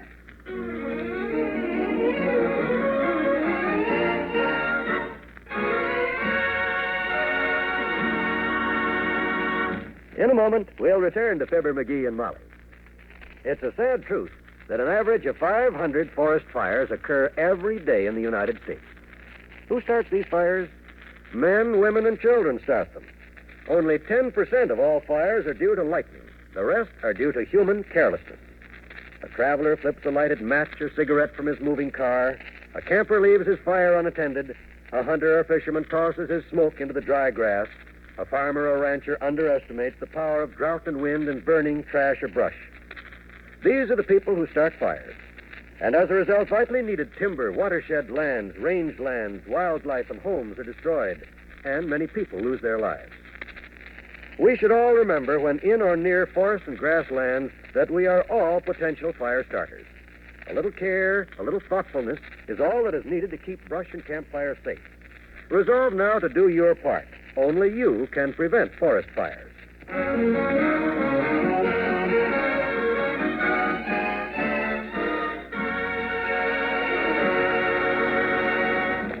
Well, there it is, kiddo. Two-gun justice. Ah, boy. Mm-hmm. Aren't you glad you came now? Don't it feel good to get out to a movie now and then? Ask me after I've seen it. Go ahead, get the ticket. Hey, I don't think I brought enough money with me. Can you let me have a couple of bucks? How many, please? 2 tickets, sis. There you are, sir. Thanks. Here you are, dearie. Thanks. There you are, sis. Thank you. Here's your change, sir. Thanks. Here's your change, Molly. Thanks. Don't put your change away yet. Let's get some popcorn. Good. Popcorn, sir? 2, sis. Here you are, sir. Thanks. Here you are, miss. Thanks. Here you are, Molly. Thanks. Let's go in and look for some seats. Looks like the picture's already started. Watch the door, kiddo. Are you sure Kincaid's heading this way, Lil? He must be, Utah. Why do you think the streets are empty? Oh, Utah, leave town for my sake before it's too late. He's a killer, Utah. I can't leave, Lil. I have to face Kincaid or be called a coward. You wouldn't want that, Lil. Oh, no. No. Put your arm around me, darling. Hold me for a moment. Quietly. While he's quiet, there's a couple of seats there, kiddo. Way in the middle there. Come on, let's go. Huh?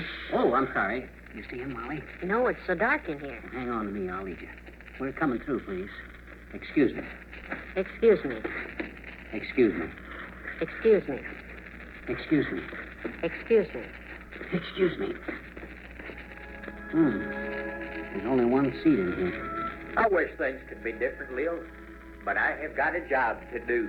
Come on, let's get back out of here. The showdowns are coming, Lil. It's either Kincaid or me. Excuse me, please. Excuse me. Excuse me. Excuse me. Excuse me. Watch your feet, Buster. Why did he have to come in here? Over here, McGee, on the aisle. Oh, yes, well. I understand, Utah. It's either Kincaid or you. Boy, is this a break. Sure comfortable seats, too. Ah, boy. Oh, it looks like a good movie. Yeah. I wish I wasn't so tired, though. I'm a-going now, but I'll be waiting, Utah, by the old saloon. Good luck. Here comes Kincaid the outlaw. This must be the big gun battle coming. I love to watch these Westerners walk. Look, they're going towards each other.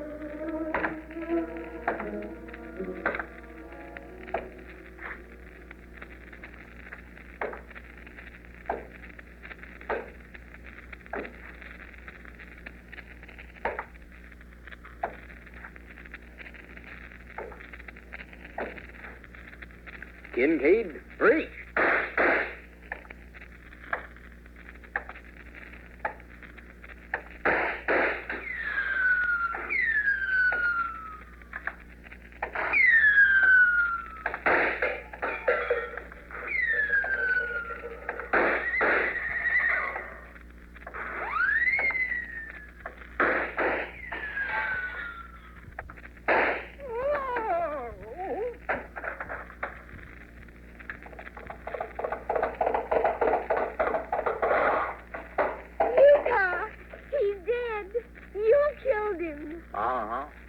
I only done my duty as sheriff, Lil. I aim to make this a law-abiding town. Let's go home. My goodness, wasn't that exciting, dearie? McGee? Definitely Days, sound asleep. Drags me out to a movie. McGee, wake up. Hey, quick off. What happened? It's over. Picture's over. Oh, you mean I slept through the whole thing? Even the cartoon? You didn't see it, did you? Oh. Come on, I'll tell you about it on the way home. Yeah, well, I'm glad you got to see it anyhow. I knew you needed to get out tonight, catch a good movie, have some fun. At least you had a good time,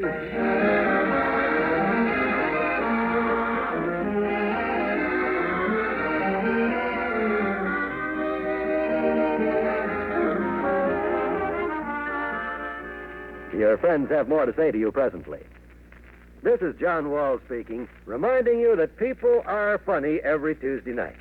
Oh, no, I don't mean that quite the way it sounds. People are funny just about all the time, I guess. But on Tuesday night, they really prove it.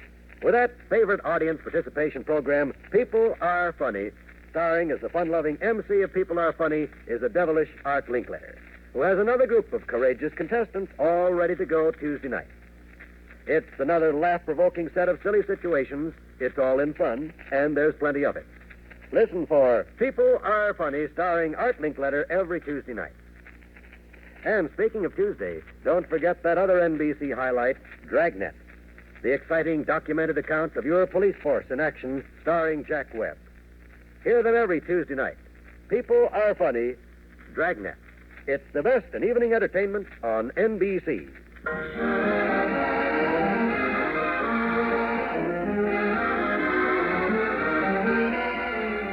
And then what happened, Molly? What happened then? Well, you see, after the Indians set fire to the covered wagon, and the U.S. cavalry came and chased the rustlers across the border, Yeah? well, then Utah and Kincaid went for their Hold guns. it, Molly, hold it. Don't tell me any more.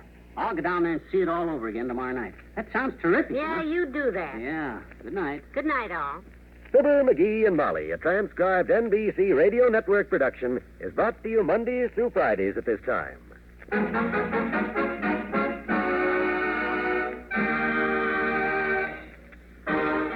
The Old-Timer is played by Bill Thompson. Robert Easton appeared as Utah, Natalie Masters as Lil, and Ann Whitfield as the Popcorn Girl. This is John Wald inviting you to take a trip to Aunt Sarah's tomorrow with Fibber, McGee, and Molly.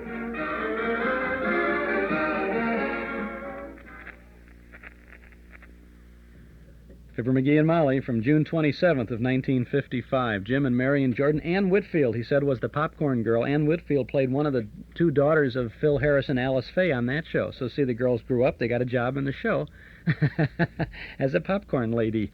Popcorn Girl, right? Not a bad show. Not really the Fibber and Molly from the 40s, but nice to hear. Nice to hear. This went on for about another year, I think. And then when Monitor came on the scene, and we don't have room for Monitor today because of our tribute to Carl Swenson coming up. But when Monitor came in, about this time, as a matter of fact, in the middle 50s, pretty soon Jim and Marion were doing little 3-minute bits for Monitor, just as Bob and Ray did, and Nichols and May, and that sort of business. So they were doing that. And Jim Jordan said to me one time that was really easy at that point. They'd go. Someone else was writing the stuff, as always, and there would be no rehearsal at all. They would run through it once, and they go into a studio once every 3 weeks, and they record, 15 bits, 2-3-minute bits like that, and they just do it and let someone do the editing with the tape and the whole business, and it was really a snap for them to do that.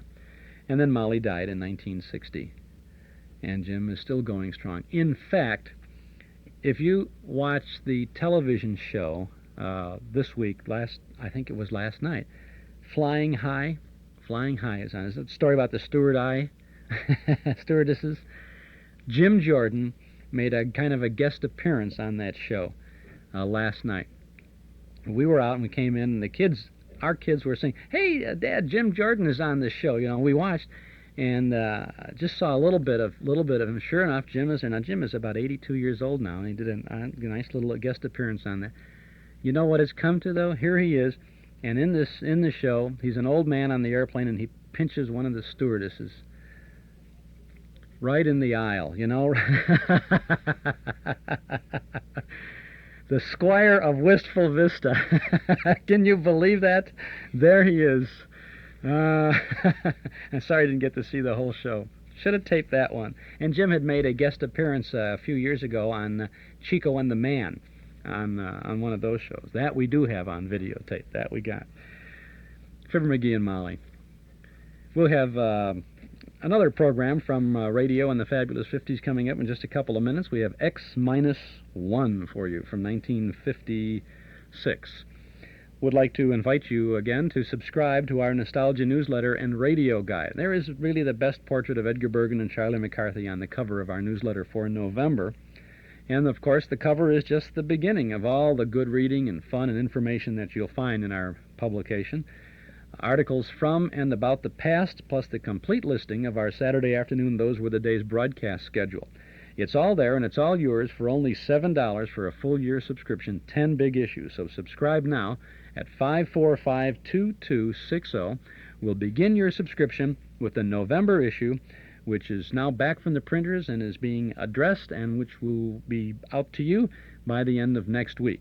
We'll send you an invoice along with your first copy of the Nostalgia newsletter. The November issue features articles about Can You Top This?, about Sarah Berner, who was Mabel Flapsaddle, the telephone operator on the Jack Benny radio show, an article about Fran Allison on radio and TV in 1948.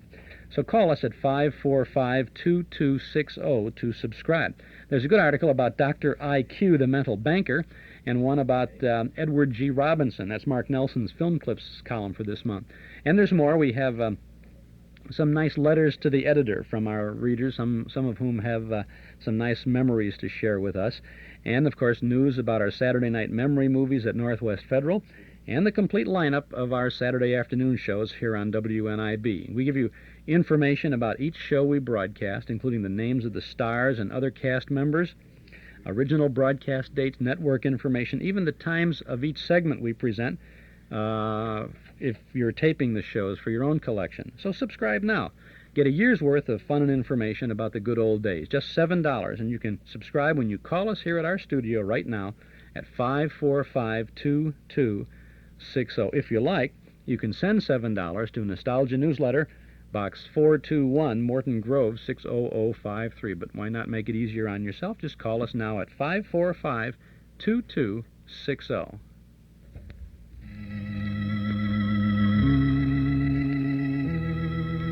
Do you remember? Who knows what evil lurks in the hearts of men? The shadow knows. I'll silver!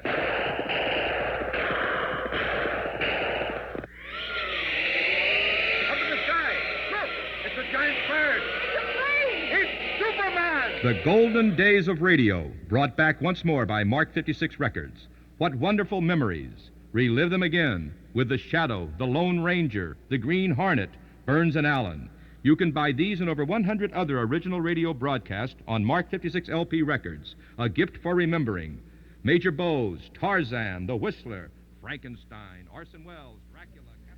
Hundreds of old-time radio shows on records, cassettes, and 8-track tape are available at our Metro Golden Memory Shop, 5941 West Irving Park Road, just east of Austin. We're open Monday through Friday from 11 to 5:30, Saturday till 7:30, and Sundays from noon to 5. Use your MasterCharge or Visa card at Metro Golden Memories. Matter of fact, if you want to stop by and pick up something tonight on your way over to the Memory Movie, that's a good time to do that. Memory Movie tonight at Northwest Federal.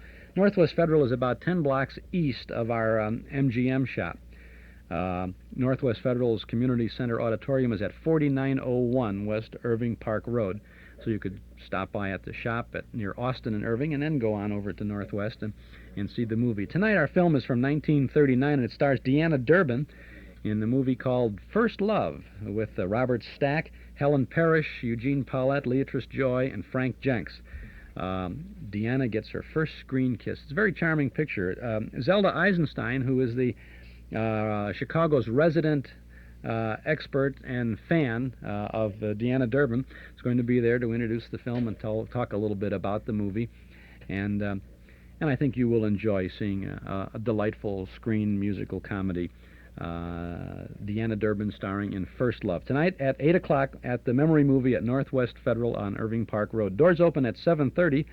Donation is $1.25 per person, with all proceeds being donated to recognized charities. That's tonight at the Memory Movie, First Love from 1939, starring Deanna Durbin. Now I have a very important announcement about an event coming up on a Saturday night at Northwest Federal. And I should have a little introduction. On Saturday, November the 11th at 8 o'clock, and on Sunday, November the 12th at 2 p.m. in the afternoon, we are going to present a salute to the Century of Progress. It's going to be an evening of great memories of the 1933-34 Chicago World's Fair. We've got some rare films of the fair. We have lots of memorabilia, and our very special guest is going to be Miss Sally Rand, who fan-danced her way to fame and fortune at the Century of Progress. She's going to be on hand to reminisce about her career and her experiences at the fair, and she's going to answer questions from the audience, and everybody will get an autographed photograph of Sally Rand. It's going to be a marvelous occasion. Two identical programs, one at 8 o'clock on Saturday, the other at 2 o'clock Sunday. The Chicago Historical Society will benefit from this special event. Tickets are $3 per person for either the Saturday or the Sunday show, and they are available in advance at any office of Northwest Federal Savings. So if you'd like to be a part of this very special occasion, we'd love to have you, and stop at any office of Northwest Federal this week and get your tickets. They're not going to last long, I promise you. We just made an announcement, a casual announcement about it at the movie last Saturday, and we sold a bunch of tickets right off the bat. Now, you can get your tickets on Saturday night at the Memory Movie, too, if you come in. Not by mail, but you got to go in person to any office of Northwest Federal, or on Saturday nights at the movie. So, Sally Rand, The Century of Progress, a salute on on Saturday and Sunday, November 11th and 12th. The films we have, one film is a Burton Holmes travelogue, which focuses on the World's Fair, and it's all about the World's Fair. And another film we're going to have is clips from Fox Movie Tone newsreels from 1933 and 34, which every couple of weeks they were doing a little piece on the Century of Progress. So we're going to have that. And then we're going to have a load of memorabilia, souvenirs of the fair and all that stuff for you to see. It's going to be a super evening. And if you went to the fair, or if you weren't even around when the fair was there, my mother said to me the other day that she left me with my aunt and uncle so she and my dad could go to the fair. And it was one of the first times they ever left me with a babysitter. And I was just a couple of months old when they when they went to the fair in 34. So whether you were there or whether you've just heard about it, I think you're going to like it. So why don't you plan on come to the fair and get your tickets in advance, because I'm sure they'll be sold out pretty fast. $3 per person for either performance on Saturday night or Sunday afternoon. Get a chance to meet Sally Rand. You could be a fan of Sally Rand's, as a matter of fact. Nice work, if you can get it, huh? This is Chuck Shaden with our Those Were the Days program, WNIB Chicago at FM 97. Now, continuing with radio in the fabulous 50s. We go back to July the 3rd of 1956 now to the National Broadcasting Company for a science fiction program, X-1. In just a moment, X-1. But first, Monitor takes you everywhere and brings you everything interesting, from news and on-the-spot interviews to offbeat features around the world. And Monitor also brings you the finest drama with original stories and Hollywood's top stars each week on Monitor World Theater. What's the weekend's big sports event? You can be sure of top coverage by NBC Radio, in addition to all the latest scores and interesting commentary throughout the day on Monitor's sports highlights. Some of the brightest personalities and most interesting features are yours each weekend on Monitor. And now stay tuned for X-1 on NBC.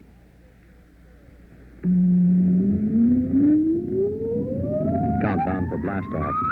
X-5, 4, 3, 2, X-1, fire.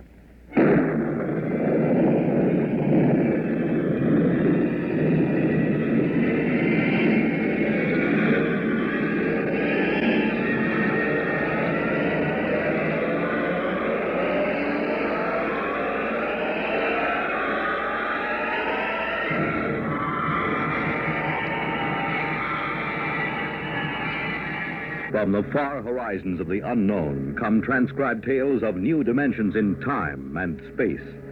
These are stories of the future, adventures in which you'll live in a million, could be years, on 1,000 maybe worlds.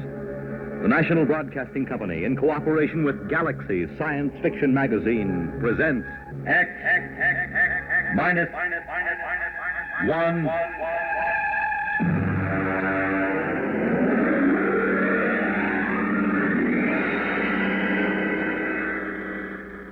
Tonight's story, Mr. Costello, Hero, by Theodore Sturgeon.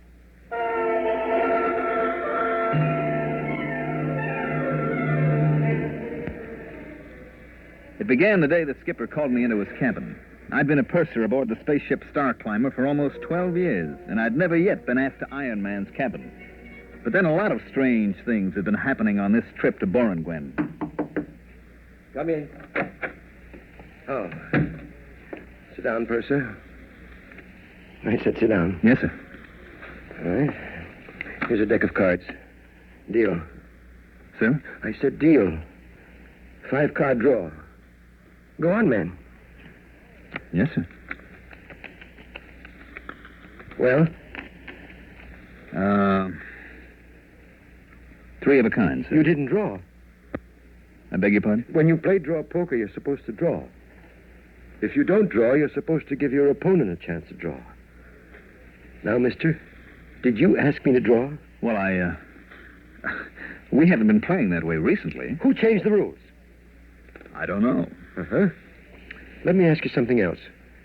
You stood a watch last night in the ship's galley. Why, yes, sir. Has anybody ordered a galley watch? Well, no, sir, but it isn't against the rules, is it? Against the rules? No, it isn't. Now, tell me, does the cook mind having a man watching him 24 hours a day? Well, no, sir. You see, that way he knows everybody can trust him. You mean that way you know he won't poison you? Well, yes, sir. Now, tell me, purser, who aboard this ship suggested that the cook might try to poison you? Well, I really couldn't say, sir. It just came up. Well, Cookie doesn't mind, sir. Really, he doesn't. He says if he's watched all the time, then nobody can suspect him, so he doesn't mind. All right. Now, let's proceed to something else. How long has it been customary for the deck officer to bring a witness with him when he takes over the watch? That's out of my department, now, sir. think hard, purser. Did you ever hear of a deck officer bringing a witness with him before this trip? No, sir. Or stand a galley watch? No, sir. Or play draw poker without drawing? No, sir. Now, one more thing. Yes, sir. We never had Mr. Costello as a passenger on this ship before, did we? Mr. Costello? Mr. Costello. No, sir, we didn't. Okay. Ask him to come to my cabin. But... That's an order, mister. Yes, sir.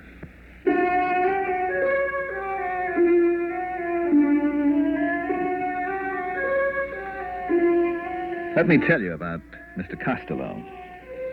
He was our only passenger. Hello, Mr. Costello. Hello, Purser. Oh, am I interrupting something? Not at all. Come sit down. I'm landing on Borngwen tomorrow, so I won't have much more chance to talk. Well, I'll finish this later, Mr. Costello. Nonsense. Honest men should be open with each other. Go ahead, show him what you discovered. Well... The Purser's a fine man. Well, Mr. Costello asked me to show him in the space code what a captain can and cannot do. Now, just a minute, Third. You wanted to show me, didn't you? Well, yes. So actually you're going over the limitations of a space captain's power of your own free will, right? Well, I guess so, sure. Sure. Tell the Purser the part that you just read me. Well, it's a sort of safeguard against letting the skipper's power go to his head. Like, suppose a time comes when the captain begins to act up, you see. The crew figures a lunatic has taken over the bridge. Well, the crew can send a delegate for an accounting. If the skipper refuses, then the crew can confine the skipper. Well, isn't there something about the proceedings having to be radioed at the time they happen? Now, there is a man who is absolutely fair. Witnesses for the watch, safeguards on the kitchen. I tell you, you're all good men here. Yes, sir, this is the safest ship I've ever seen. Gives a fellow a nice feeling to know he isn't going to get his orders wrong or accidentally find something in the food. Yes, sir. I wonder why we never thought of that before. Oh, I nearly forgot. Mr. Costello, the skipper wants to see you in his cabin. Oh? Right away. I see. Will you come along with me just as a friendly precaution? Hmm? You can wait outside. Well, in that way, both of us will know what happened. I'll never be able to say that you didn't give me the message, and you'll be able to say I went to see the skipper. Right? Well, I guess so. You know, that this buddy system sort of makes everything safer, doesn't it? That's right, Purser. You can't do anything bad if you have a friend along to witness.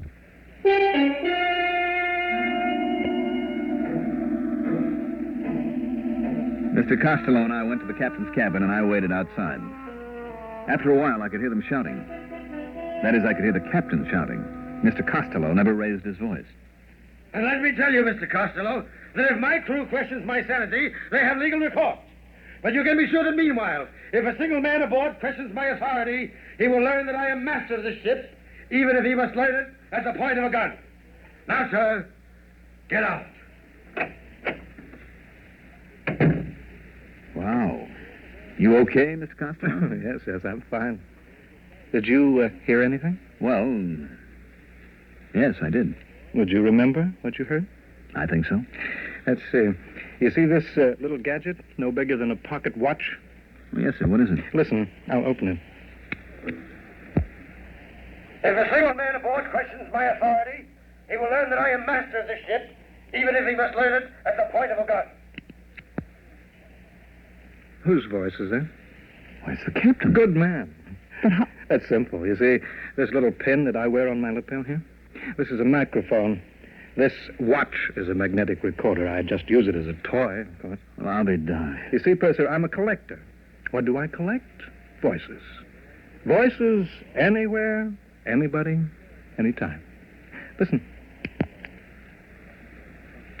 A lunatic has taken over the bridge. Why, that's the third officer. Mm-hmm. Listen to this now.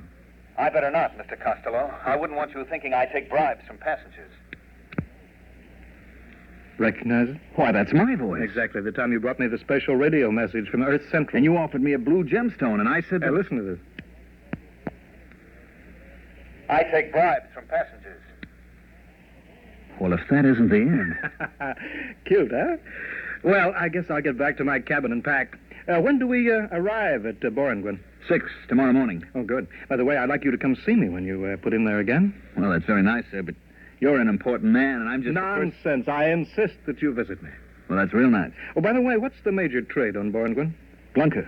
Glunker? Yes, it's a kind of soft fur. You can make a warm coat out of it that will roll up into a thimble. You don't say.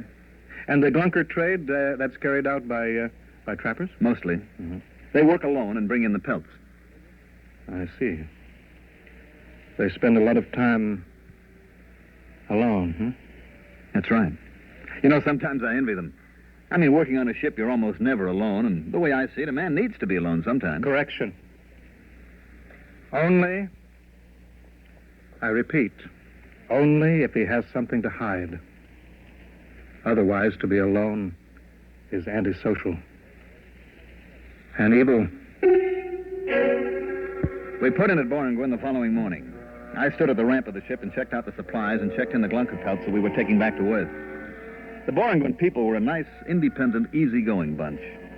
I knew a Boringwin woman named Nola, and she came out to the ship to see me. 15,000 glunker pelts? Check. 300 pounds of radioactive ergite? Check. Just put that shipment of show seed over next to the ramp. Hello. What? Well, Nola. I saw your ship on the cargo manifest. Well, it's good to see you. Will you be on Boringwin long? Just for a day or so. Listen, I have to get this cargo checked in. Can we see each other later? I'll be through at the spaceport at 16 hours. Oh, good. Suppose I... Oh, excuse me a minute. Here comes our passenger. Well, good morning. I see we have arrived safely. Yes, sir. I expected you out before this. I had a few items to get in order. Oh, Mr. Costello, this is Nola. She's a Boringwina. Well, it's very nice to meet you. This is a real nice guy, Nola. See that he doesn't have any trouble with customs, will you? Nola works here. Any friend of the purser? Wonderful. Well, I'll say goodbye now. Remember to look me up, purser, next time you hit Boringwin. I will.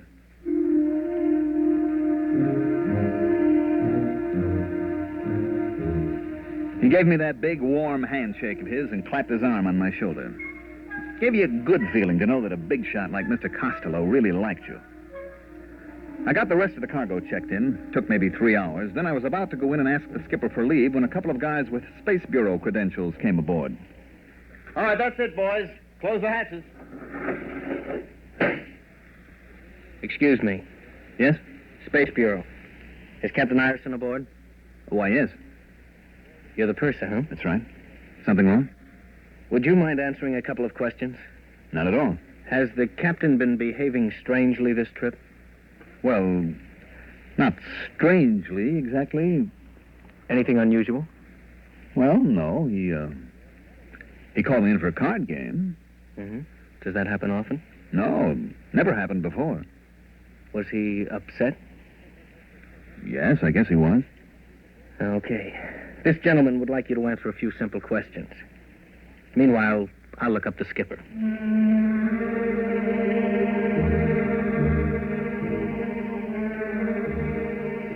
They took the skipper off the ship and left Boringwin the next morning with a new skipper assigned by the port captain.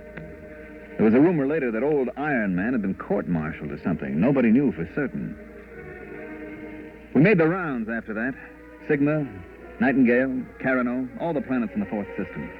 We even went back to Earth with a load of blizzard skins and black prints. It must have been about, 16 months later that we made it for Boringwin again. I was talking to the third officer. Purser. Hmm? I'd like to talk to you. Go ahead. We land at Boringwin tomorrow. So? I don't like it. What's wrong with Boringwin? It's one of the best ports in the system. It was. What do you mean? We got a radiogram from the Boringwin Customs a little while ago. Okay, we got a radiogram. Oh, some bureaucrat sent it. Nothing will happen. Another thing. The way it was signed. How was it signed? Loneliness is evil. Port Captain Boringwin. Loneliness is evil? That's what it said. On a government radiogram? Mm-hmm. Loneliness is evil. Where did I hear that before?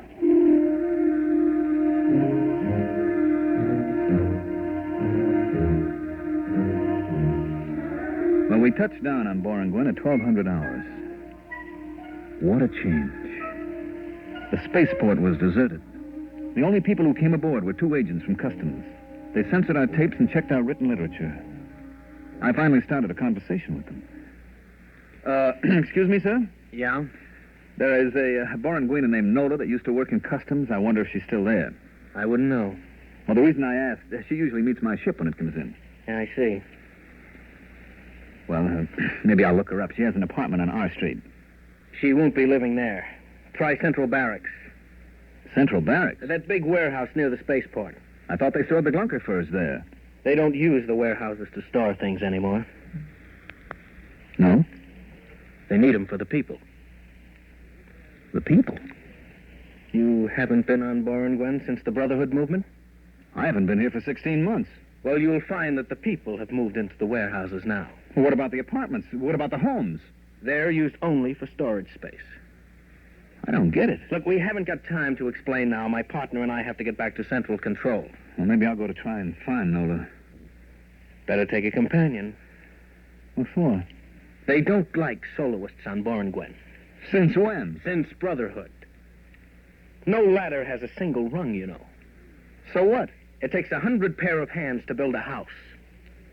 Okay. A single pair is useless. Not only useless, but evil. I don't get your drift. All humanity is made up of many parts. Any part that wants to go off by itself hurts the main thing. What good would your hand be if a single finger suddenly decided to go off by itself? Listen, is this a gag? It's deadly serious.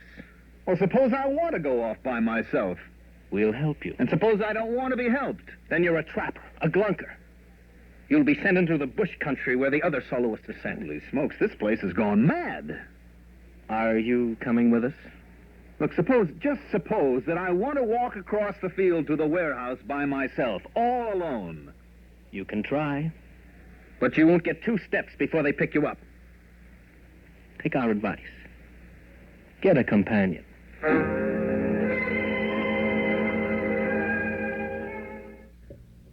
X-1, Mr. Costello, Hero, from July 3rd of 1956. We'll return to this good sci-fi story in just a moment.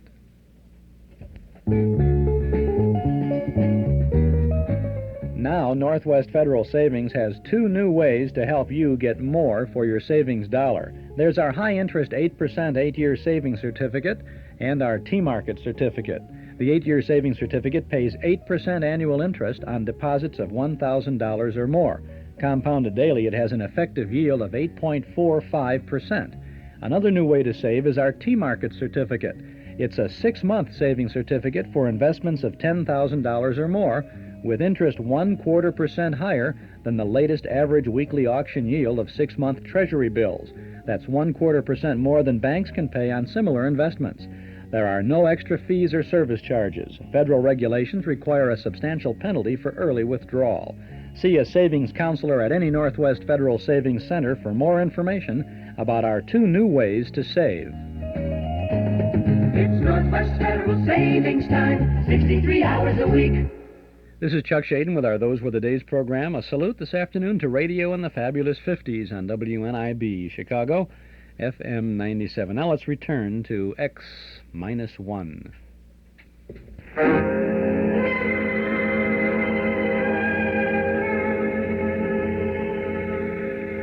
I let them take me over to the barracks, the place that used to be a warehouse. It was unbelievable. The place had been completely cleared of every wall, every partition. There, in front of my eyes, were 10,000 beds, cots, and mattresses spread out over the entire floor of the warehouse. The light was blinding. Huge floods and spots bathed every square inch. Nothing was concealed. Even the plumbing, showers, tubs, sinks were lined up against an open wall. The agents came in with me and stood at the door. A cluster of Borngwen people waited in a roped-off area. This is it. Wow. The customs personnel are in that 3rd aisle going north. I'll walk down there. Thanks for the company. It's a duty. Wait. I'll get you a companion. Anyone for the 3rd aisle going north? 3rd aisle going north. Yeah. There comes a man. He'll accompany you.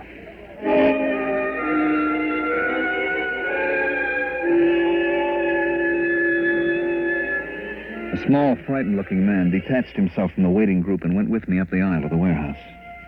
The sound, the smells were frightening. Thousands of people milling around, no privacy, everyone terrified of being alone. I wondered how this had happened. Finally, after an hour of searching, I found my friend Nola. So that's the way it is on Borngwen now. Nobody seems to know just how it happened. Just seemed better to be with somebody all the time. Then nobody could accuse you of doing anything wrong. But somebody must have started these accusations. Somebody must have put the fear into people. I don't know. It started with the glunkers. The fur trappers? That's right. We began to hear things about them. That they were thieves, that they planned to take over the city. Just rumors, of course.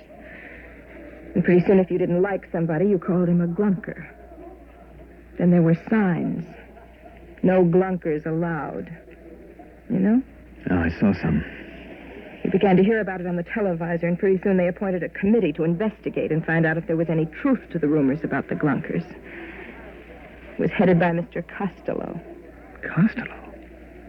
Mr. Costello? He's a big shot now. Owns half the city, I guess. Well, it can't be the same one. Yes, it is. I've seen him. When did everybody move to the central warehouse? When the police started picking up soloists, everybody began to move in together.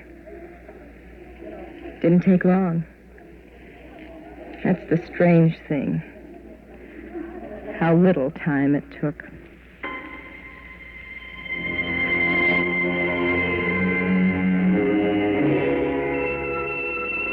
I talked to Nola for a while, then I couldn't take it any longer. I had to get out, to get away by myself.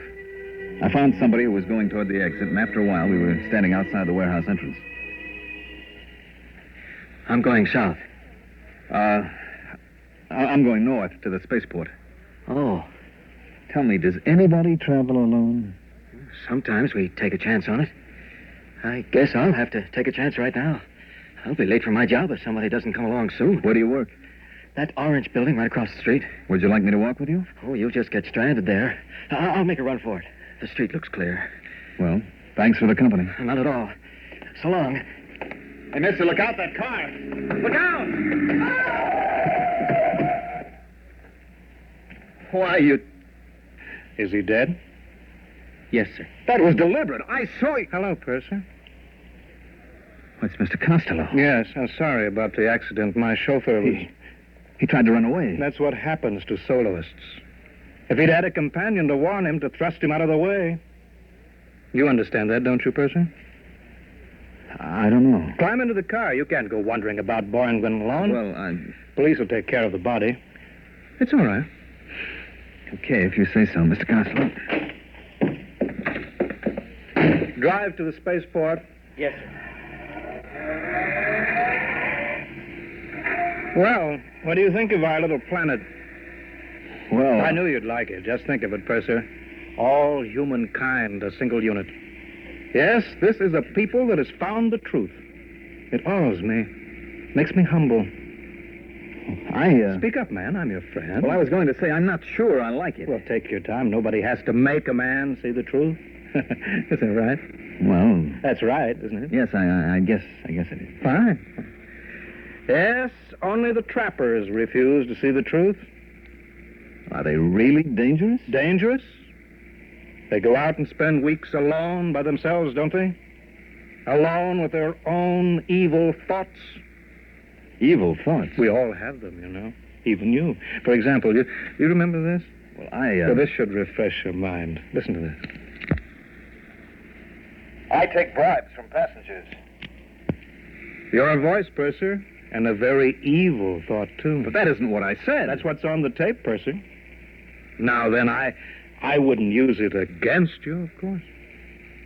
Mr. Costello, what is it you want from me? Nothing. Absolutely nothing. Well, minor favor, perhaps. Go on. Your ship is going back to Earth after it leaves Borington. Yes? You will have a passenger. I didn't know that. To be exact, a mentally deranged man. Who is he? His name is Hines. He's been the Earth consul here on Borington. He's been recalled to Earth to report. You said he was mentally ill? He is, but the Earth government doesn't know him. Well, what can I possibly do? I wouldn't want Mr. Hines to go back and tell them a lot of lies about what's happened on Borington. Well, Purser, I want you to put this capsule into Mr. Hines's food. What is it? No, sleeping potion. You think I'm a murderer, Mr. Costello? Purser, do you know what will happen if this tape recording of your voice is sent back to Earth? Do you know what they do to pursers who take bribes? You'll be court-martialed. You'd use it? Only in the interests of protecting our happy society. Now then, will you see that Mr. Hines is properly sedated? You can get 10 years of Uranus.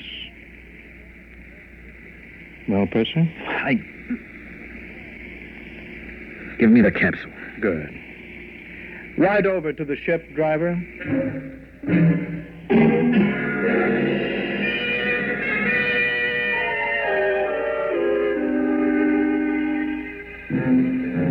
The first day out, the Earth Council, Mr. Hines, was in his cabin, and I brought him his dinner. He was a tense, nervous little man. Is your dinner, sir? Put it down, Stewart. Oh, I'm the purser, sir. The steward's ill, and I'm helping out. I see. Do you know what's happened on Boranguen? I was only there a few hours, Mr. Hines. Let me tell you, then. You won't believe it. Nobody will believe it. First, it was a little wedge, driven in the one place it might exist between the city people and the trappers, the gunkers. Suddenly, the gunkers were a menace. Then came the changes. You didn't have to prove that a glumper had done anything. You just had to prove he was a glunker. It all happened so fast. Pretty soon you were afraid to be alone for a second. There was a man named Costello.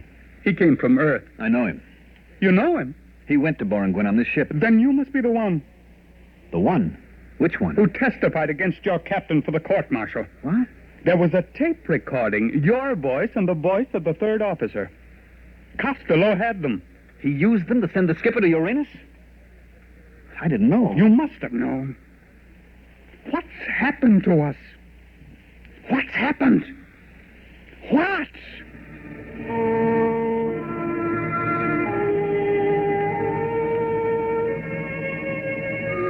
I got him into his bunk and gave him a sedative. Then I took away the food I'd fixed for him. I still had Costello's poison capsule in my pocket. I went down to the radio room and sent a message to Earth headquarters. 2 days later, we landed. Mr. Hines told his story and I told mine. I showed them the poison capsule and told them what had happened to the skipper and about the tape recorder. Within 24 hours, a task force of the Earth fleet was on its way to Boranguen. It wasn't much of a battle, they tell me. The Boranguen army didn't have its heart in it. That was, 20 years ago, I guess. About Mr. Costello? I met him again last week, right here on Earth. Funny thing, I was sitting in Central Park on a bench. Well, if it isn't the purser. I'm sorry, I don't believe... Look closer. Don't you recognize me? No. Why, Mr. Costello. I thought you thought I was on Uranus? I was. I served 20 years. Mind if I sit down? It's a free Earth. You know, I'm glad I ran into you. I think you may be just the man that I need. Need? Yes. Let me show you something. Here, in this pouch. Recognize these? They're just live ants. Exactly. Let me dump them out on the ground. Won't they crawl away? They'll come back. Watch. You see, I put a little piece of this bread in the pouch, and I lay it on the ground. See how they crawl back? Yes, all except that one. He's interested in that dead caterpillar. Yes. You see, about 1 in 30 I discovered will eat something different. Break away from the pack. So what? Don't you see, man? If we can find a way to make the others turn on that 1 in 30, if we can make the bread eaters think that the caterpillar eaters are dangerous... They're not dangerous. They're just different. What's the difference? Just so we can get the bread eaters scared enough. They'll turn on the others. And then? And then we can make them do anything that we want. You see what I'm driving at? If you think of these ants as people, well, where are you going? I'm leaving, Mr. Costello. Why? Doesn't what I say make sense? Yes, it does, Mr. Costello, except for one thing. What is that? I'm no ant. So long, Mr. Costello.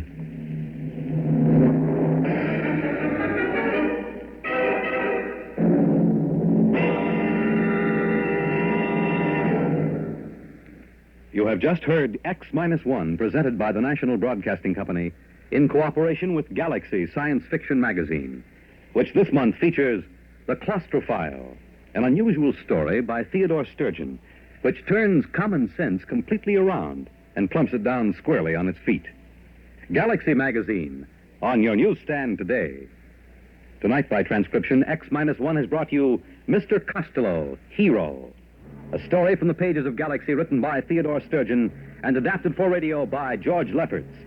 Featured in the cast were Wendell Holmes, Mandel Kramer, Bob Hastings, Joe DeSantis, Terry Keane, James Stevens, James Dukas, and Raymond Edward Johnson. Your announcer, Fred Collins. X-1 was directed by Daniel Sutter and is an NBC Radio Network production.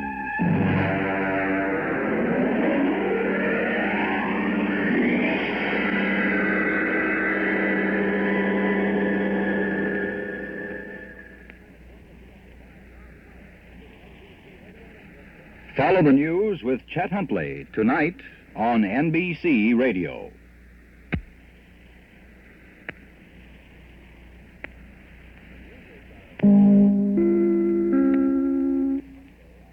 Well, see, the directive came down from NBC and said the last thing, and it has to be right at the moment. It has to be, 29:30 or whatever it was. That's the chimes. The chimes cannot ring earlier, so that's why you got all those little spaces of silence in there with a little crosstalk from another show popping in there too. You get a little of that. Mr. Costello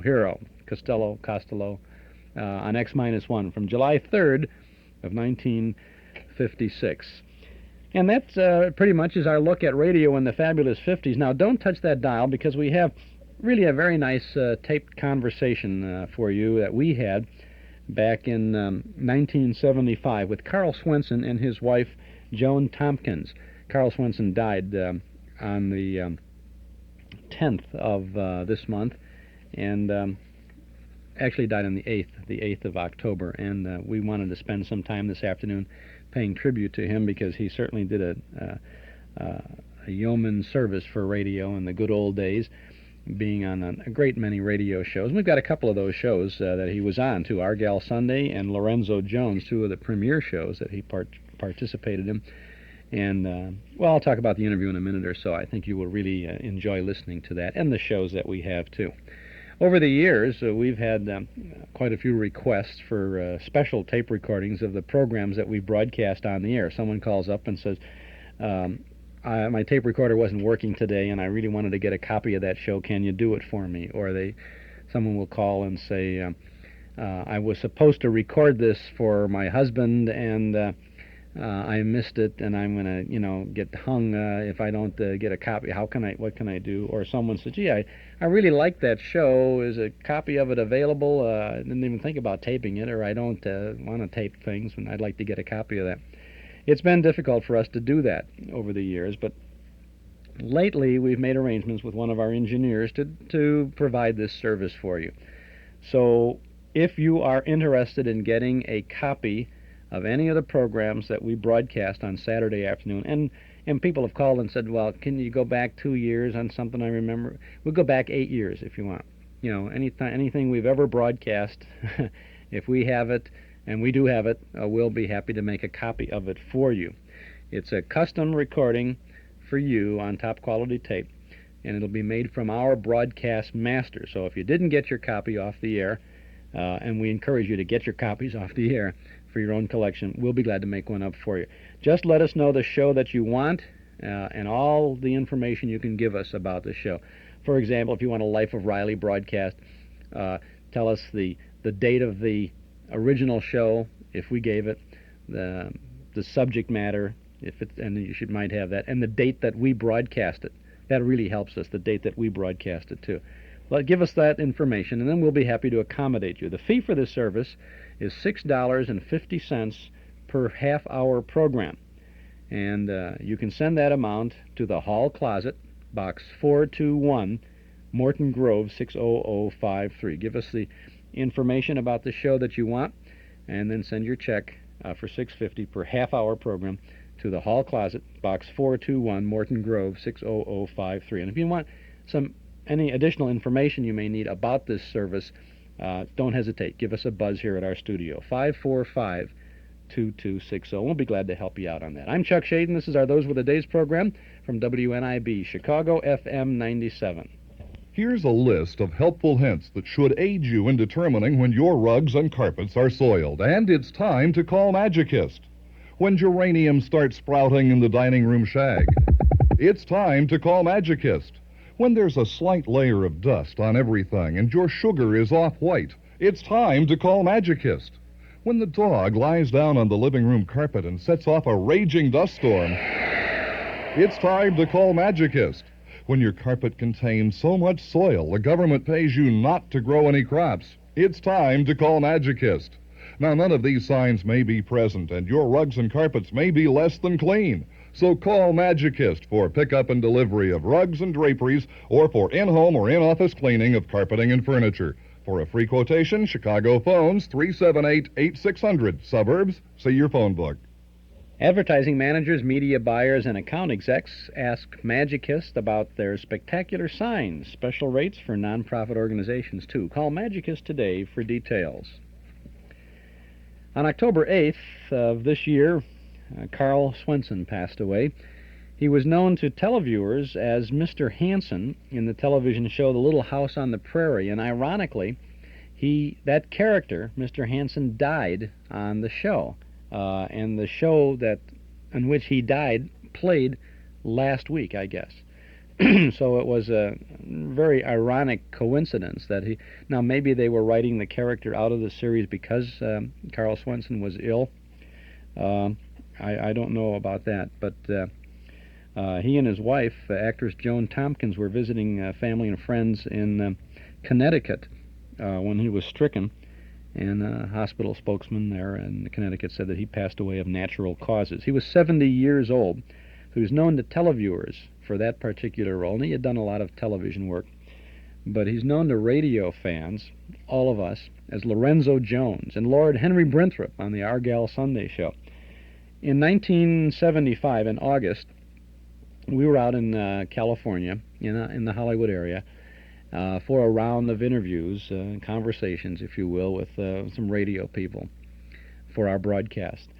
And one of the people that I really wanted to talk to was Carl Swenson, because I had known of his work and I admired his work, and I called him and asked if we could come out with, have Tape Will Travel. We'd come out to wherever he is, and he and his wife lived about 60 miles from Hollywood. And I said, we'd be happy to come out. And he said, no. We're coming in. We have to come in on Thursday of this week, whatever it was. He said, we'll be glad to go. He said, would you mind if I bring my wife along? No, I didn't know who his wife was. I have to say that. And I said, your wife? Sure. And he said, she did some radio, too. Her name is Joan Tompkins. And I said, oh, fine. Well, I'd be happy to bring her. As a matter of fact, we'd be glad to talk with her, too. He said, well, no, I don't mean to push her on. I said, no, I'd be happy to. So then you do a lot of research fast and get some information so you can talk intelligently to both of them. And they were a charming couple. They came to our apartment. When we stayed out there, my wife and I stayed in a nice little apartment, showbiz glamour on Hollywood Boulevard. They're a really nice place. And so Carl Swenson and Joan Tompkins came to our apartment. We set up the tape recorder. And it was a very warm and friendly conversation. We finally ran out of tape. They had an appointment. They were going to an audition for some kind of a TV thing, and you'll hear about it. It comes out in their conversation. But the charming people. And if you think about it now, I listened to this last week in preparation for playing it today, and it makes you. It's a very warm conversation. I feel a little sad too, not only at the passing of Carl Swenson, but here I had a chance to meet his wife. And you will find in their conversation there that they're a very happy couple. And they really enjoyed what they were doing because they both were in the business and they worked together. And they tell how they met. And it's a very, very pleasant experience that we had chatting with Carl Swenson and his wife, Joan Tompkins. I'd like to share this conversation with you. I know some people tape these things, so I will tell you how we're going to do this. We're going to play... the interview runs about 45 minutes, and we're going to play it in 3 segments. We'll play part 1 of the interview. It runs 14 minutes. Then we're going to have an Argyle Sunday show for you, which runs 14 and a half minutes. Then we'll play part 2 of the interview, which is 13 minutes. And then we're going to have a Lorenzo Jones episode for you, which runs 15 minutes. And then finally, the conclusion of the interview, which runs 20 minutes and 30 seconds. I think you will enjoy listening to Carl Swenson and Joan Tompkins chatting about their career as much as we enjoyed talking with them in person. So let's go out to Hollywood, California. It was August 27th of 1975. We're going to have a chance to chat now with four very important names from the good old days of radio, if you will. Lorenzo Jones and Lord Henry Brinthrope and Laura Lawton and Nora Drake. And all four of those people are rolled up into two very talented people. We have Joan Tompkins and Carl Swenson. Welcome to our good old radio reveille here. Thank you. It feels so good to be with radio people. And you're speaking of days that were a lot of fun, but it happens that you had more than four here, because Joan was on Ma Perkins, and I was the Strange Romance of Evelyn Winters. I played the title role. You were the Strange Romance. Yes, that's right. And then we at that time would do daytime shows and the nighttime shows, so that Cavalcade of America and March of Time and... Can I interrupt? Yes. I wanted to tell about one of the few times that I've been very much of a fan, and this was before we were legally wed and all that kind of thing, so it had nothing to do with anything except my admiration for him as an artist. I was home with a cold or something one time, and because what did you do in those days except listen to the radio? So I was listening to the radio, and I heard Carl. He did Lord Henry Brinthrope, and he did Lorenzo Jones, and he did The Strange Romance of Evelyn Winters, and then that night he played Abraham Lincoln. And I couldn't find Carl in any of them, and I thought that was pretty spectacular, you know, so I think I left out Mr. Chameleon. I think you did a Mr. Chameleon that day, too. And so I wrote him a fan letter. I've never been quite sure whether he married me because of that fan letter. Or anyway, it was a very, I really meant it. How long have you been married? Do we have to tell? I think we should. 23 years. Yeah. And they say these Hollywood weddings never last, right? Well, we can't. We have you to. You're married in New York yes. State. That may have that's it. You're an import. Huh? Yes. We're an import. Are you both from the New York area? Yes. He was born on the wrong side of the tracks in Brooklyn. Brooklyn, USA. And I was born in Manhattan. Yes. Oh, you were born in Brooklyn, but I was not. I was born in Manhattan under a bridge. Oh, I thought you were on the yeah, other there was side a of the hospital Brooklyn there Bridge. at the time. Oh, and then your family lived in Brooklyn That's right. for 6 months before right. they moved up to Westchester. To prepare her for real life. Exactly. Yes. And, well, an interesting, or rather, the long arm of coincidence. She lived in Westchester for much of her life, and then we were married in Westchester because I still had my house there, and the house had 17 rooms, and it was after a divorce, and before the divorce I had 4 children and a wife living there, so and 3 dogs. So the 17 rooms were fine, but to rent that amount of space for a wedding would have been awfully expensive, and since I already had it, we were married in Westchester County, Jones' home county. Maybe it wasn't the fan letter that made you marry me. Maybe you just wanted to fill up that house as fast as possible. Well, Joan had 2 dogs, yeah. so that helped to fill up the house. So that you had just the 2 dogs. Yes, you we lost no 3, children. gained 2, and no children, but we were sort of entitled to part-time children. The kids came and were with us a great deal at the time, so I felt that I had 4 good stepsons. Joan, when you were writing that fan letter to Carl, were you on radio yourself at Yes, that time? I was. Yes, I was. And I still can't remember whether I was on vacation or homesick. I very seldom got sick, and usually if you were sick in radio, you did the show anyway. So I think it was more likely that I was on vacation and happened to be listening, and I was really pretty fascinated. That sort of versatility was only in radio. You don't find that anywhere, that people in one day so completely alter their whole approach to their craft that they can do that many characters. Of course, not many people can either. I must say, I think Carl's talent was very unique as far as versatility was Now you really know why he's not married. He's really a man, isn't he? Well, I agree with you. His talent is Yes. unique. Now, I want to talk about your career, Carl, for a couple of moments, and then we'll segue to Joan's career, and then see how they work together and in and out and around and all of that. When did you first get involved in radio? I was playing in the theater in one Sunday afternoon, which was the only hit I ever was in on Broadway. And somebody said, my golly, why don't you have the afternoons off? You just play at night, except matinee days. Why don't you find out about radio? So I began going around, and that would have been in the 30s, 34, 35, somewhere in there. And within about a year, I got a show which was called Rich Man's Darling. So you played the title role in that? No, I didn't play the title role. However, we had some interesting lines in it, and one of them was where I had to break the news to a lady that her husband had been in a motorboat accident, and I was a newspaper reporter, and I said, but you mustn't worry, he's not badly hurt, he just burned around the edges. That's awful.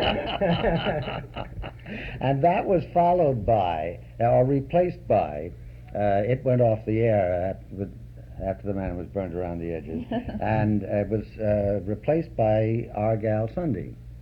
And Argyle Sunday had a cast that was engaged for it. They played for 2 weeks, and then they switched and replaced all of the main characters. And so that I then became Lord Henry Brinthorpe, England's richest and handsomest lord. And Wow. that lasted a long time. How did they do that? You mean you were in a secondary role? No. Initially? No, I lost the job that I had because we went off the air with Rich Man's Darling. Yeah. And then I was called in to audition for Argyle Sunday after it went on the air. See, they were pretty whimsical in those days, and I think that in the same way that people are very eager for immediate successes in television, and if they don't have it right away, then they get panicky and they shift things around. First thing you do is fire the actor. Or the writer, or sometimes both. But that's really what was happening in those days in radio, too. If there wasn't an immediate reaction on the various ratings and from the various newspapers and things like that, then you quickly shifted gears. And I think that's what happened with I think so, too. with Argyle. And it worked because I don't know how many years that was on, but an awful that long was time. wasn't that a Hummert production? It was. And the Hummerts were responsible for so many shows that they were very strict executives. They would make decisions like that, and that explains the lightning-like change in the Argyle Sunday setup. And Sunday was Vivian Smolin. Well, first it was Dorothy Lowell. Dorothy Lowell, whom I played with, and Dorothy died, and Vivian Smolin took it over. And Vivian played it until the very end. I left the show and came out here, but Vivian played until the very last broadcast, which was on a Friday, and on Sunday she was married. Well, Sunday was an appropriate day. Yes, she went from one career to another. And one Sunday to another Sunday. Well, then you were Lord Henry Brinthorpe, rich and handsome. England's richest and handsomest lord. Carl always says it as if it's one word. Lord Henry Brinthorpe, England's richest and handsome. I can't say it. All one word. Well, that was one of the most I can't say most colorful descriptions on radio. I mean, they gave the title and they said who you were every day and every day. Oh, yes, and they had a rather long lead-in. The Argyle Sunday, the story that asks the question, can a young girl an orphan found on the steps of two old miners in Silver Creek, Colorado, find happiness married to Lord Henry Brinthorpe, England's richest and handsomest lord. Did the story take place in New York? Black Swan Hall. Black Swan Hall, of course. Yes, in right. Virginia. We had a huge mansion there, and it must have been very large because we had guests who would come, and they would be a part of the show for a long time, and then that plot would play out. However, they rarely said goodbye, and so the new plot would start, and you assumed that they were somewhere in Black Swan Hall, still wandering around. Walking from bathroom to bathroom. How that show lasted till almost, I guess it was into 1960, 59 or 60, I guess. Yes, it was one of the last ones to go. CBS did an interesting thing. They wanted to bail themselves out of the amount of money that they had spent, both CBS and NBC, experimenting with TV. And TV wasn't quite ready yet, but they were hurting for money. So they began to commercialize TV. They sold time when it still was not there. However, radio was still earning money hand over fist for them. And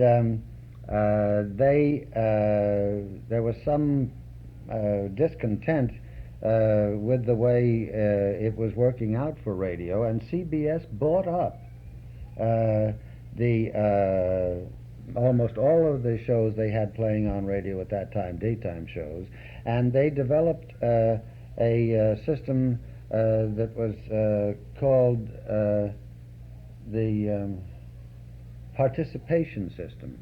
And in that way, Sterling Drugs or American Home would not own Argyle Sunday, but a whole group of people, of advertisers, would be allowed to advertise during the day. They would have so many spots during the day.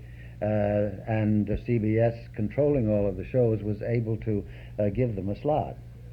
This was probably the very beginning of the spot announcement on radio today as we know it. It may well be. Because almost through the 40s, programs were totally and wholly sponsored by an individual company. And Right. they may have owned 2 or 3 or 4 soap operas, Procter and Gamble, for example, sponsoring 4 different in a row, maybe each with a different one of their Procter and Gamble products. Yeah, Oxidol's own Ma Perkins, and Yeah. BAB-O, that was David Harum.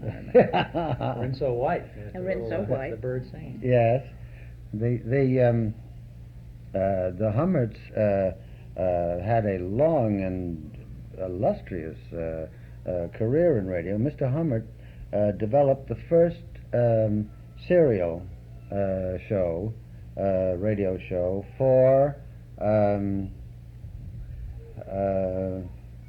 I wish I could help you. Procter and Gamble. Was it? In Chicago, and that was before the Procter and Gamble had Ma Perkins, and then it went on from there, and he as a part of quite a large company that organized around him and then amalgamated with another company, moved to New York. And they had at one time, I think they had 20 shows going. Oh, more than that. 27 sticks in my mind for some reason, but it was an extraordinary achievement. Well, they were extremely prolific. Yeah. Frank and Ann Hummert. Yes. Names that, and all the writers who worked for them were incognito. You never heard their names, you know. Very often that was so. They didn't give them credit, but everything said it was written by Frank and Ann Hummert. We had dinner last night with 2 of the incognitos, Ted and Matt Farrow, who used to write Lorenzo Jones. We'll take a pause in our electrically transcribed interview with Carl Swenson and Joan Tompkins, an interview that we had back on August 27th of 1975. A charming couple, I think you would agree. It was a very, very pleasant experience. We really enjoyed meeting them and having this conversation with them. We're going to listen to Argyle Sunday in just a couple of minutes, then we'll get back to the interview. Then we have a Lorenzo Jones episode for you, and then more of our conversation with Carl Swenson and Joan Tompkins. I'm Chuck Shaden on our Those Were the Days program from WNIB Chicago at FM 97. Eden's Plaza Shopping Center, where Eden's Expressway, Skokie Boulevard, and Lake Avenue meet at Wilmette.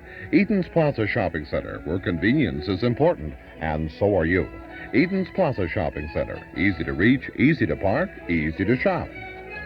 Shop and save 7 days a week at Eden's Plaza Shopping Center in Wilmette. Sony offers just about the best color television you can buy these days. Sony Trinitron television is about as close as you can come to trouble-free TV viewing. That sharp, crisp Sony picture is the best TV around, and though your Sony will probably cost more than most conventional TV sets, when you figure it out, Sony is really your best TV buy. See Sony Television at Townhouse TV and Appliances, 7243 Touhy Avenue, just west of Harlem. Are open Monday, Thursday, and Friday nights till 9, Saturday until 5. Now let's get, we're not going to get back to the tape of the chat. We're going to go back to November 26th of 1946 now. You will hear Carl Swenson as Lord Henry Brinthorpe on his isolated episode of Our Gal Sunday.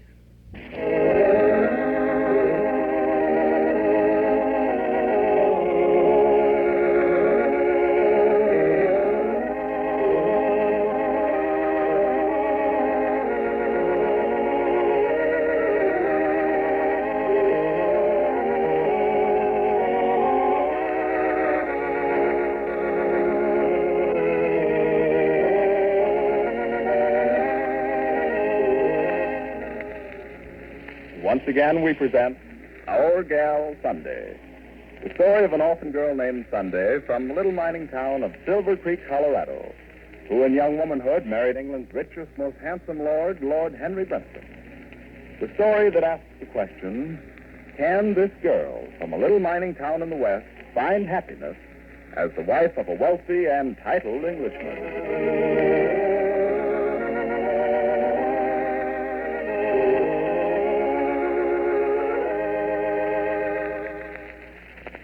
It is true that thousands of people were first introduced to Anacin through their own physicians or dentists.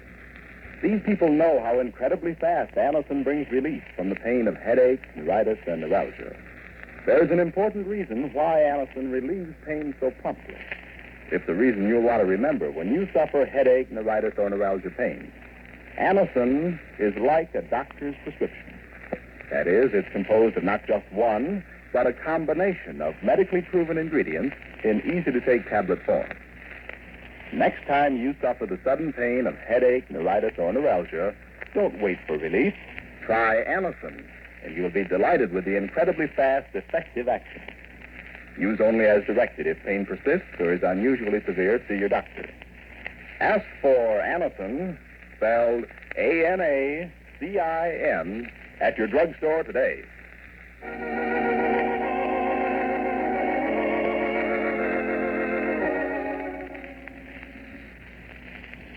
And now, Our Gal Sunday. Last night, a chance remark made by Sunday's close friend Irene Galway gave Sunday a jolt. All night she has lain awake, one thought spinning through her mind. Yesterday, Dr. Abbott told me I was all right, but there's nothing wrong with me. Why then did Irene see Henry coming out of Dr. Abbott's office? And why didn't Henry tell me he was there? I must know. I must find out. Dear heavens, what is Henry keeping from me? But this morning, another equally important matter is being discussed at Bow Ridge, the next estate to Black Swan Hall. Irene and Peter Galway are having breakfast. As Irene says with indignation, I've never heard anything so outrageous, Peter. Never in my life. would you mind passing me the sugar, Irene? What? Oh, yes. Peter, can you imagine that huzzy, that brazen, scheming little... Well, there just aren't words to describe her. Selma Mayfield telling Sunday she was going to take over Black Swan Hall, that she was going to take Henry away from Sunday. Oh. Is that all you can say? Hmm? Don't you realize the importance of it? Can't you see what it means? Why? I never trusted her, right from the first. When she and her brother came to Black Swan Hall, I warned Sunday she was up to something, didn't I, Peter? Yes, dear. Is that orange marmalade in that jar over there, Irene? Peter, how can you be so callous, so completely unmoved? Because I'm hungry. And when a man is hungry... If I didn't know you so well and how fond you are of Sunday, I might believe you were callous, but... Darling, of course I'm not. But this isn't the major tragedy you're making it. Well, I'd like to know what you call it. A ruthless female threatens Sunday, threatens her right there in her own house, and you act as if it's something that happens every day in the week. Pull in your horses, Irene. I didn't say You that. act as if... I don't act as if the world was at an end, if that's what you mean. Peter. Listen, sweetheart. Thelma Maysfield has declared her objective, shown her true colors, or whatever you want to call it. All right, that's fine. Fine? Peter, are you out of your mind? Why... It's fine because now Sunday knows what the score is. It's simple, don't you see? All Sunday has to do is tell Thelma to pack her things and scat. Just as easy as that, eh? Isn't it? Darling, sometimes you are naive. What's wrong with what I said? Well, you forget there are complications. Of course, Sunday can tell Thelma to leave, and if she won't leave, Sunday can tell Henry what she said. And Henry will have her out of there before you can say Peter Galway. Oh, you're building this up beyond proportion, Irene. No, I'm not. At first, I thought it was as simple as that. Go to Lord Henry, tell him about Thelma, and it would be over. Why the change of reasoning? Well, Peter, Thelma is clever. She's full of tricks, little surprises up her sleeve. And she's got her mind set on becoming Lord Henry's second wife. Well, when Lord Henry knows the truth, he'll just unset it. But will he? Can he? Can he? Sure he can. Lord Henry's in love with Sunday. He's no fool. If Sunday doesn't want Thelma around, he isn't going to plead for her. I don't know, Peter. It just seems too simple to me. Too simple? That's what I said. Something tells me it won't be as easy as that. Why not? You know why not. Well, maybe it's feminine intuition. Oh, that again. Peter, it was intuition that told me Thelma was going to make trouble, and I was right. Now my intuition tells me this isn't the end of the trouble. You could be wrong. Or hasn't that occurred to you? I don't think I'm wrong. I've a strange feeling that in spite of everything, the problem of Thelma Maysfield isn't over. If you ask me, it's just beginning. Just beginning. More coffee, Henry? Yes, thanks. I'll have another cup. Children are late this morning. No, I asked Kathy to serve their breakfast in the nursery. Oh, why, dear? I wanted to talk to you, Henry. Well, it sounds important. Yes, it is. I'm not clever at being subtle. Well, you're certainly good at keeping a person in suspense. What is it, darling? You'll come to think of it, you've been rather mysterious ever since last night. I didn't mean to be. But I didn't quite know how to ask you about it. About what, dear? Henry, Irene Galway told me she saw you coming out of Dr. Abbott's office yesterday afternoon. Oh. Well, what of it, then? What of it? Darling, you didn't tell me you'd been. You never said a word about running into Irene. Well, it slipped my mind. But why did you go to see Dr. Abbott? Because he sent for me. He sent for you? Yes, he said he had something important to tell me. He had me scared out of my wits. What did he tell you? Henry, what was it? Oh, Dr. Abbott is a foolish old meddler, I'm afraid. He wanted to explain to me that business of you and Rod Tyler. What? He thought that I might be angry because Rod drove you home the other day, and he wanted to tell me that it was his idea and that you had nothing to do with it. Oh, careful, darling. Henry, you mean that was the only reason he sent for you? Yes, dear. Oh, good heavens, you didn't think... I didn't know what to think. You didn't tell me about going to see him. Well, I didn't think it was necessary, but I wasn't hiding the fact. I'd gotten around to mentioning it after a while. Oh, darling, if you knew the things I thought when I heard you'd been there. What things, Sunday? Dreadful, frightening things. That Dr. Abbott had lied to me about my condition. That I was really ill and he was afraid to tell me. Oh, my poor sweet. I know how you must have felt. I went through the same thing when I got his call. I just can't understand. Understand what, Sunday? How Dr. Abbott could be so tactless. He must have known you'd think it was something serious he wanted to see you about. You wouldn't think he'd frighten you so. Well, he's getting along in years, you know. He isn't as sharp as he used to be. You know that isn't true. He's as wide awake as ever and just as thoughtful. What he did yesterday isn't at all likely. Well, I can't help it, Sunday. I told you what he said. Let's drop it, shall we? Yes, Henry. Besides, there's something much more important I have to tell you.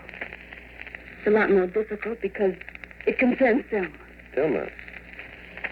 I thought you promised me, dear, that you'd try to get along with her. Henry, I have tried. But last night I realized it was useless. Sunday. Henry, listen to me. This isn't easy for me to say. It puts me in the role of a tattler. A role I've never had to play before, and I don't like it. Well, please get to the point, dear. Yesterday, Anna told me she came into the library and found Selma going through the wastebasket. Doing what? Looking through the wastebasket. When I asked Selma about it, she told me she was looking for her ring. But she doesn't wear a ring. So that was just a hedge. I was very angry. I thought of all the other things. You mean your foolish suspicions about her? I don't think they're so foolish. After what happened yesterday, I can well believe she'd do anything to get her way. Well, now, wait. Selma and I got into an argument. You know how those things are. One word leads to another, and all of a sudden, Selma told me. Told you what? For heaven's sake, my dear. She told me she's going to become mistress of Black Swan Hall. What? She announced point blank that she's going to take you away from it. That everything you have is going to be... Oh, Henry, it's too preposterous to repeat. Sunday, dear, you're joking. Selma, why, she couldn't have... Would I joke about anything like this? No, of course you wouldn't. But I can't imagine... Why, I've known Selma all my life. Back in England, we... Yes, I know all that. That's what makes this all the harder for me to say. How could she say such things? She was angry. She was in a violent temper, and they were out before she stopped to think. But that's how it is sometimes. Things you've been storing in the back of your mind are suddenly turned loose when you're under stress. But this... It's incredible. Selma has never cared for me. You're sure? Well, I thought I was. Well, she was just a friend like my cousin Stuart or Leslie.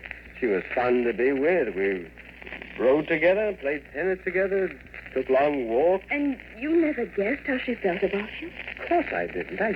I can't believe it now.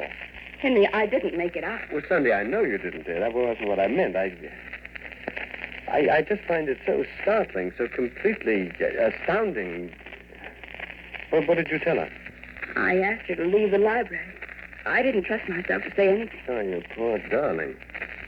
But it's ridiculous. The whole thing is unreal. Henry, as unreal as it seems, it happened. Selma actually stood in the library under this roof and told me she intends to take my place. In effect, to get me out of the picture and become the second Lady Brinthrop. She must be out of her mind. No sane person, no one with any balance would even dream of such a thing. Doesn't she know that nothing in this world could separate us? I know it, Henry, and you do. But apparently, Selma... Where are you going? To settle this once and for all. And settle it in the only way it can be settled. I'll see you later, Dan.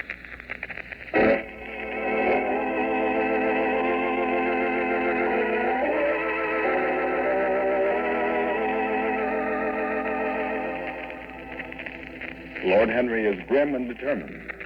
But will Thelma prove more than a match for the husband of our gal Sunday?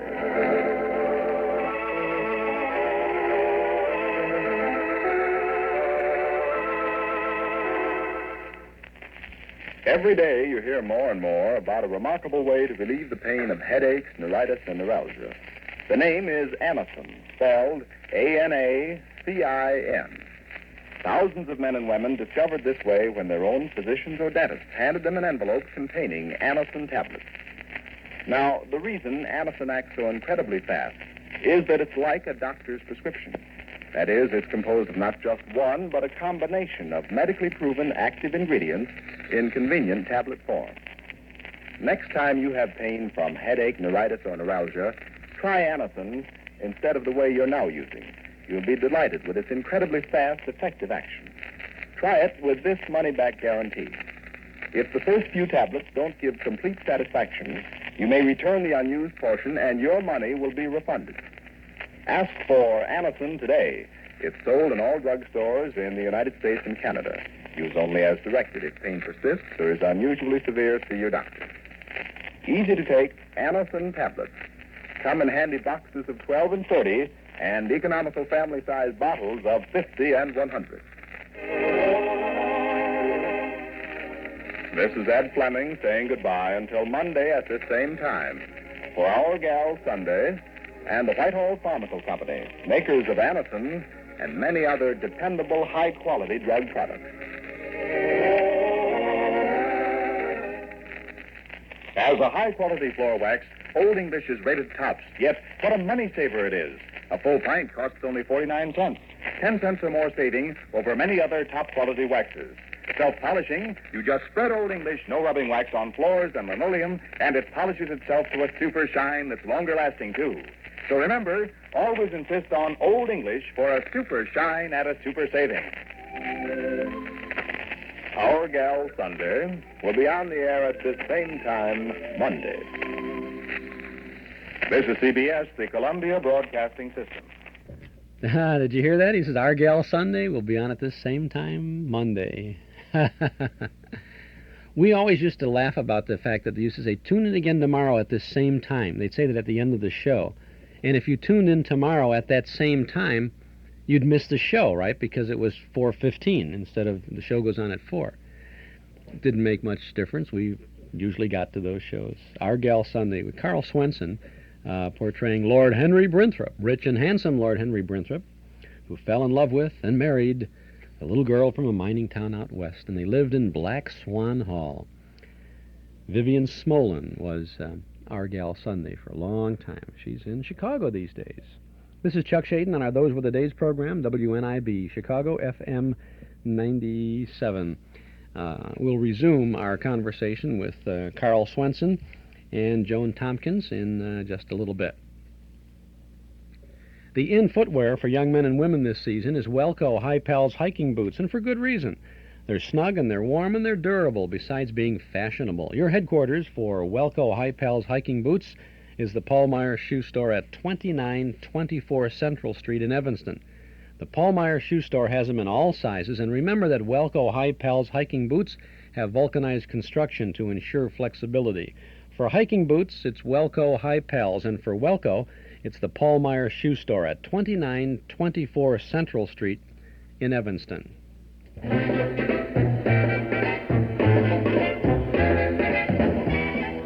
You'll find a generous helping of memories from and about the good old days at our Metro Golden Memory Shop, 5941 West Irving Park Road, just east of Austin. Come in and browse for a while. You'll find a complete selection of big band, personality, and soundtrack recordings, as well as those great old-time radio shows on cassettes, 8-track tape, and LP records. We offer books and magazines about the stars and the days gone by, plus nostalgic jigsaw puzzles and games and cards, gifts, and novelties. We have an amazing selection of memorabilia.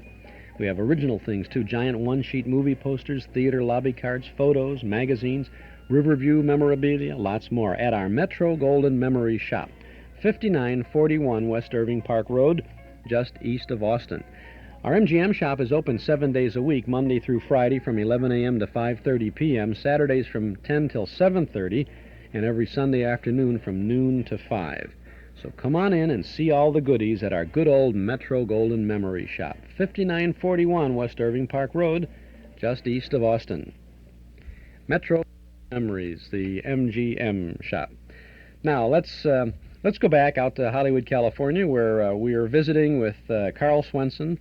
And I'm sorry to say that if you just joined us, he passed away earlier this month, and we're replaying an interview that we had with him and his wife on August 28th of 1975, chatting about both of their careers. When did Lorenzo Jones come in on the scene? And were you the first Lorenzo? I was the first Lorenzo Jones, and it started the same week as Our Gal Sunday. A very odd coincidence, just a few days apart.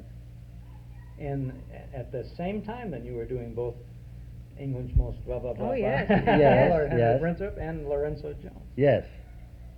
Two quite different characters, as you pointed out That's the earlier. extraordinary thing. Well, that was a big help, too, because when you played year after year and day after day the same character, and the situations, of course, were different, it did get to be pretty draggy.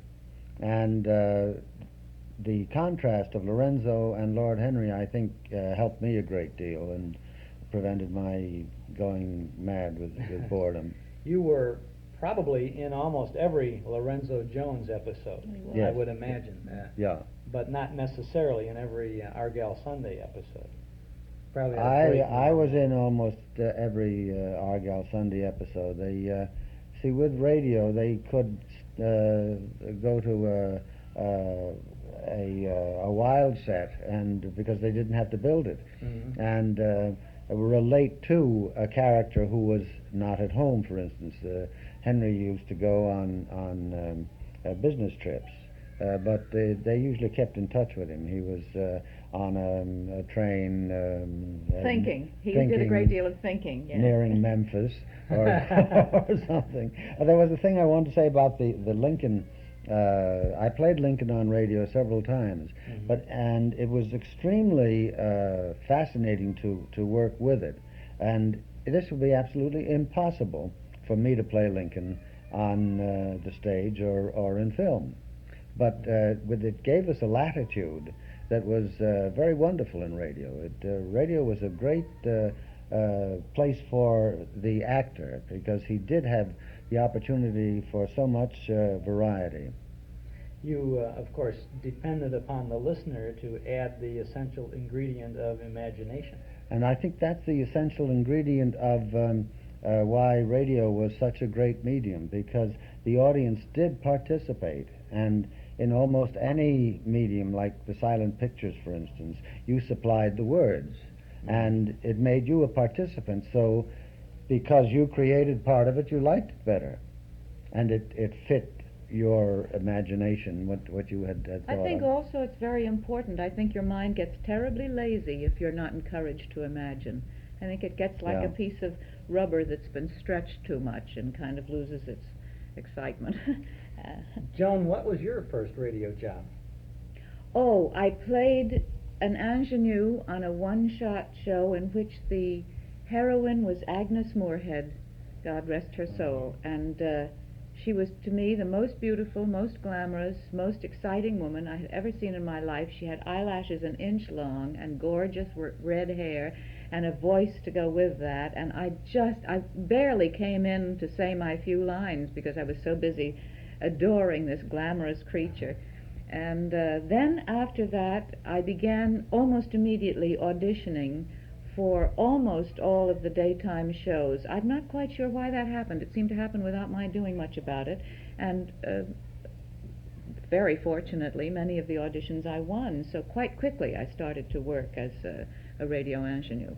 You were supporting all this time, though. I mean, in supporting roles. Well, as usually as the lead ingenue in, I think the first series that I got, I played Lucille Wall's daughter, and Lucille Wall was at that time playing Carl's wife on Lorenzo Jones. But this we didn't know that there was ever going to be a relationship of any kind. And I came in to audition for the ingenue on a thing called Your Family and Mine.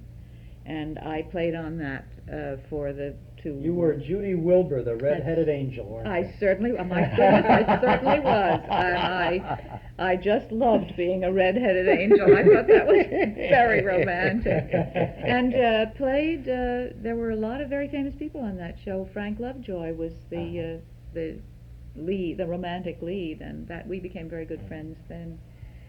It was that was a nice relationship. Bill Adams, who was a big radio star in those days, played my father, and there were so many people on that show that were high-quality actors. I was proud of being on it. Bill Adams eventually was Uncle Bill Adams on the Let's Pretend series, I'm sure. He probably was. I didn't know much about Let's Pretend. Let's Pretend in those days had all the children on it, and I was a few years beyond that. Lucille Wall wouldn't let me sign my contract, I remember, on Your Family and Mine, because she said, your mother's going to have to be here to sign that with you. And I said, I am 19 years old and I can sign my own contract. There is an interesting point of difference. Joni spoke of the fact that she began to be called for all the ingenue auditions. In radio, you did not have an agent.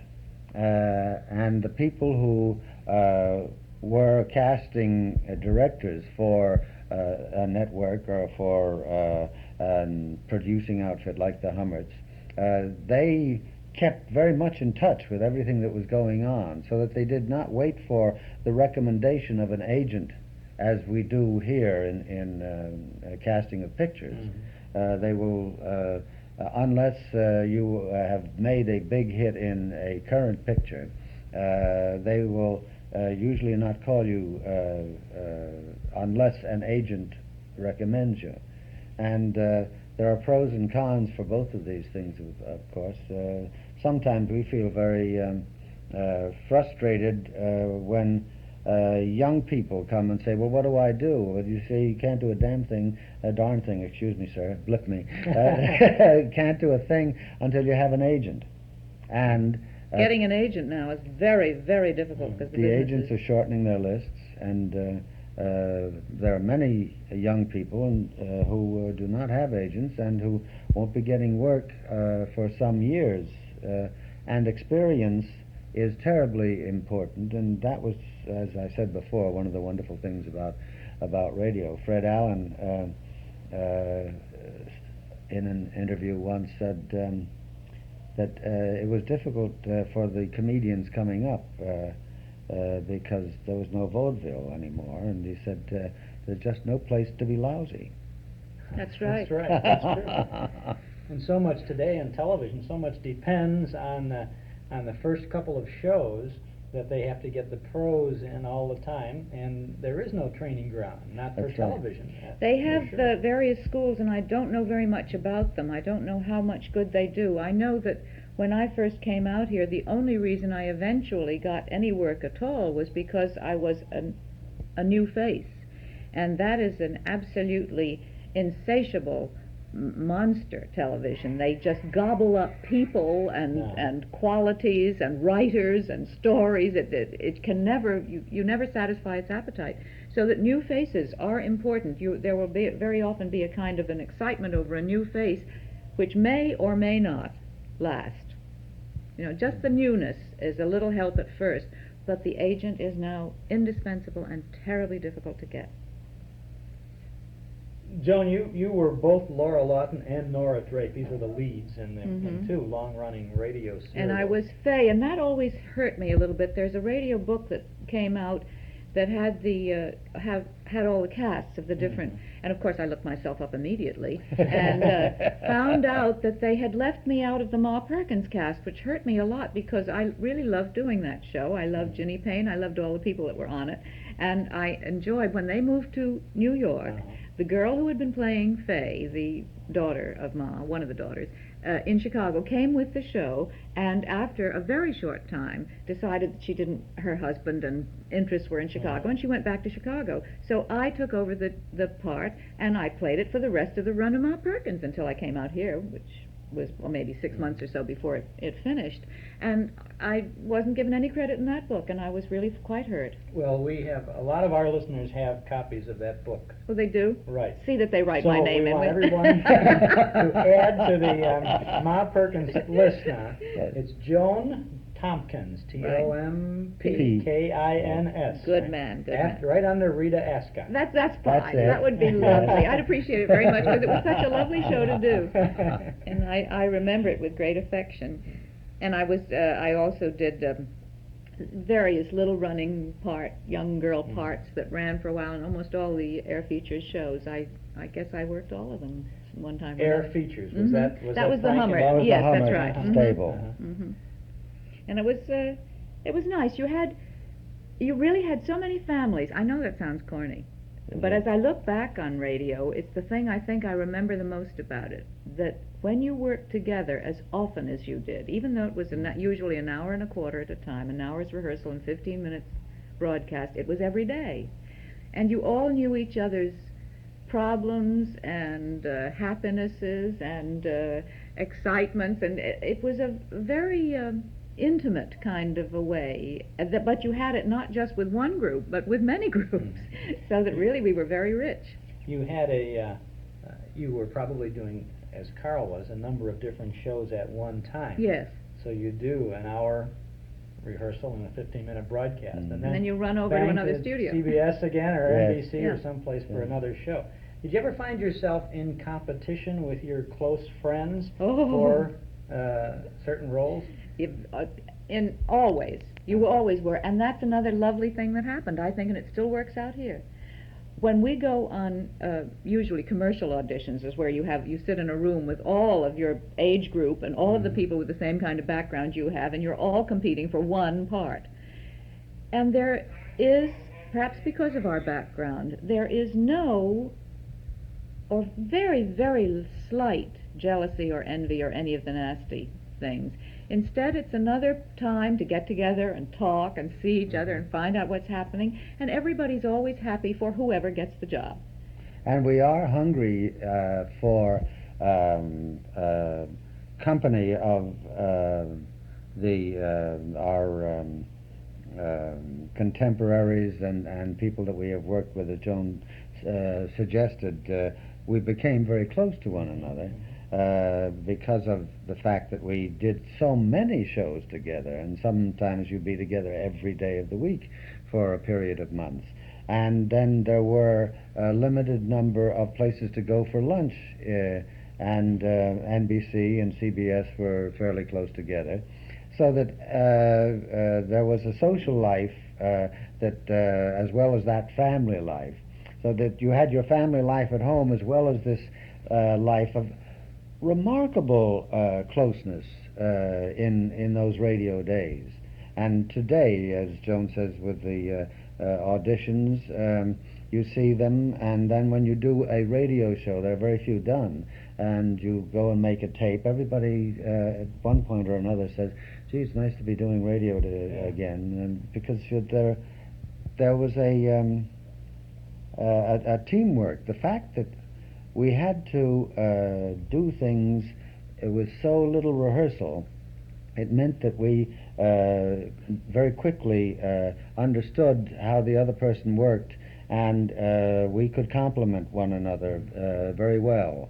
And I think it's one of the best things about radio acting, that the team worked very, very beautifully together. Once you had established a character such as Lorenzo Jones, and your Lucille Wall was Belle, and you had one or two other regulars in there, I'm sure that was really a piece of cake to walk in and get the script cold, no doubt, and go right through it. Well, that was for many years a really marvelous script. It was along with Ethel and Albert and what was the gorgeous one from one Chicago? In Chicago, Bernadine.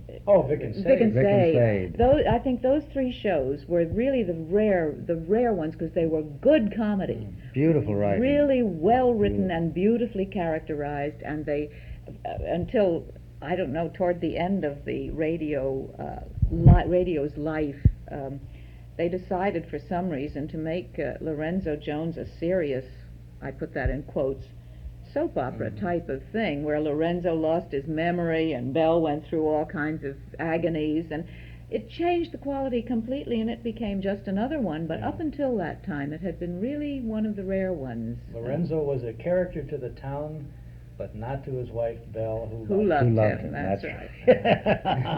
Do you know where Lucille Wall is now? No.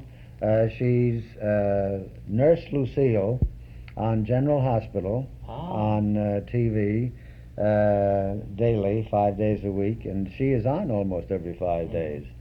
And so, of course, she has to live here in Hollywood. I think that's another nice story that we might tell a little bit of. I think that Lucille wouldn't mind. It's a beautiful story. At the beginning, when Lucille first came out here, she was, as we all did, looking desperately for work out here. It was a whole new life. And Matt and Teddy Farrow, the writers of Lorenzo, were here, and they had begun writing this new series called General Hospital. They were writing as one of the teams on it. And a nurse, I think it said Nurse A or something like that, had to say yes, doctor, no doctor, or something like that, and they suggested Lucille for the job, and they accepted her, and she went in there and did that, and it was her sort of getting her feet wet. And then several weeks later, there was another Nurse B or something, and they said, why don't we get the same nurse? So she came back and did it again, yes, doctor, no doctor, and right away, doctor. And it each time there was a nurse in the corridor or something, Lucille was called for it because they were used to her and they knew her. And all of a sudden, not all of a sudden, over a period of time, it grew into a marvelous part. Working consistently, she became the bottom of the pyramid at General Hospital, I think, and really has been, well, I don't know how many years that is, but 12 or 15 anyway, Yes. And she has been working on it all that time. A lot of the radio people who've come out here have ended up in many of the soap operas on television, and of course in many other areas. Many of them are still in New York on the soap too, operas. Did you? We'll interrupt again our conversation with Carl Swenson and his wife Joan Tompkins from 1975 to do a little business, and we'll have a Lorenzo Jones episode coming up, and then we'll conclude our conversation with Mr. and Mrs. Swenson. This is Chuck Shaden on our Those Were the Days program, WNIB Chicago, FM 97. I want to invite you to subscribe to our Nostalgia newsletter and radio guide. The November issue features a great a great cover portrait of Edgar Bergen and Charlie McCarthy. And that's just the beginning of the good reading you'll find in this month's issue. We have articles from and about the past, plus the complete listing of our Those Were the Days broadcast schedule. It's all there, and it's yours for only $7 for a full year's subscription. That's 10 issues. So subscribe now, 545-2260. We'll begin your subscription with the November issue, which you'll have by the end of next week. And we'll include an invoice along with your first copy. 545-2260. Articles in November are about Can You Top This?, about Mabel Flapsaddle from the Jack Benny radio show, about Fran Allison, about Dr. IQ, about Edward G. Robinson. 545-2260. Plus the full schedule of our Those Were the Days program, giving you all the information about the shows that we broadcast, including names of stars and cast members and all kinds of information, including the times of each segment. Get a year's worth of good fun, good information about the good old days. Subscribe now. $7 for 10 issues. Call us at 545-2260 or send $7 to Nostalgia Newsletter, Box 421, Morton Grove 60053. But if it's easier, just dial us up now, 545-2260.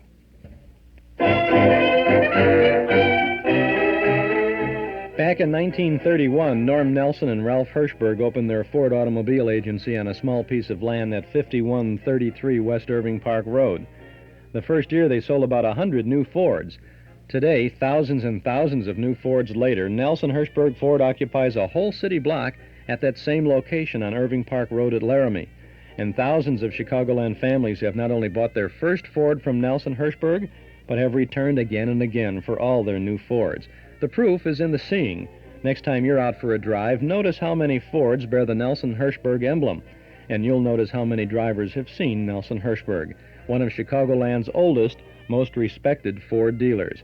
5133 West Irving Park Road at Laramie. Get your new Ford from an old-fashioned, service-minded dealer, Nelson Hirschberg Ford.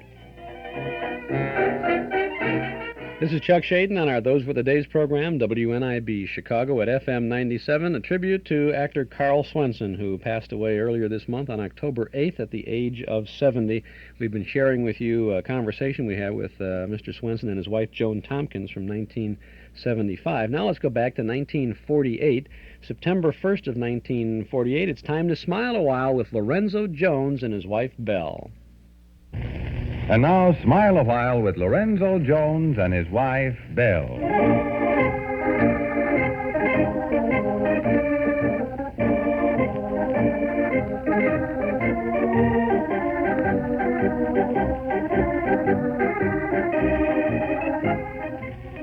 We all know couples like lovable, impractical Lorenzo Jones and his devoted wife, Belle. Lorenzo's inventions have made him a character to the town, but not to Belle, who loves him. Their struggle for security is anybody's story, but somehow with Lorenzo, it has more smiles than tears.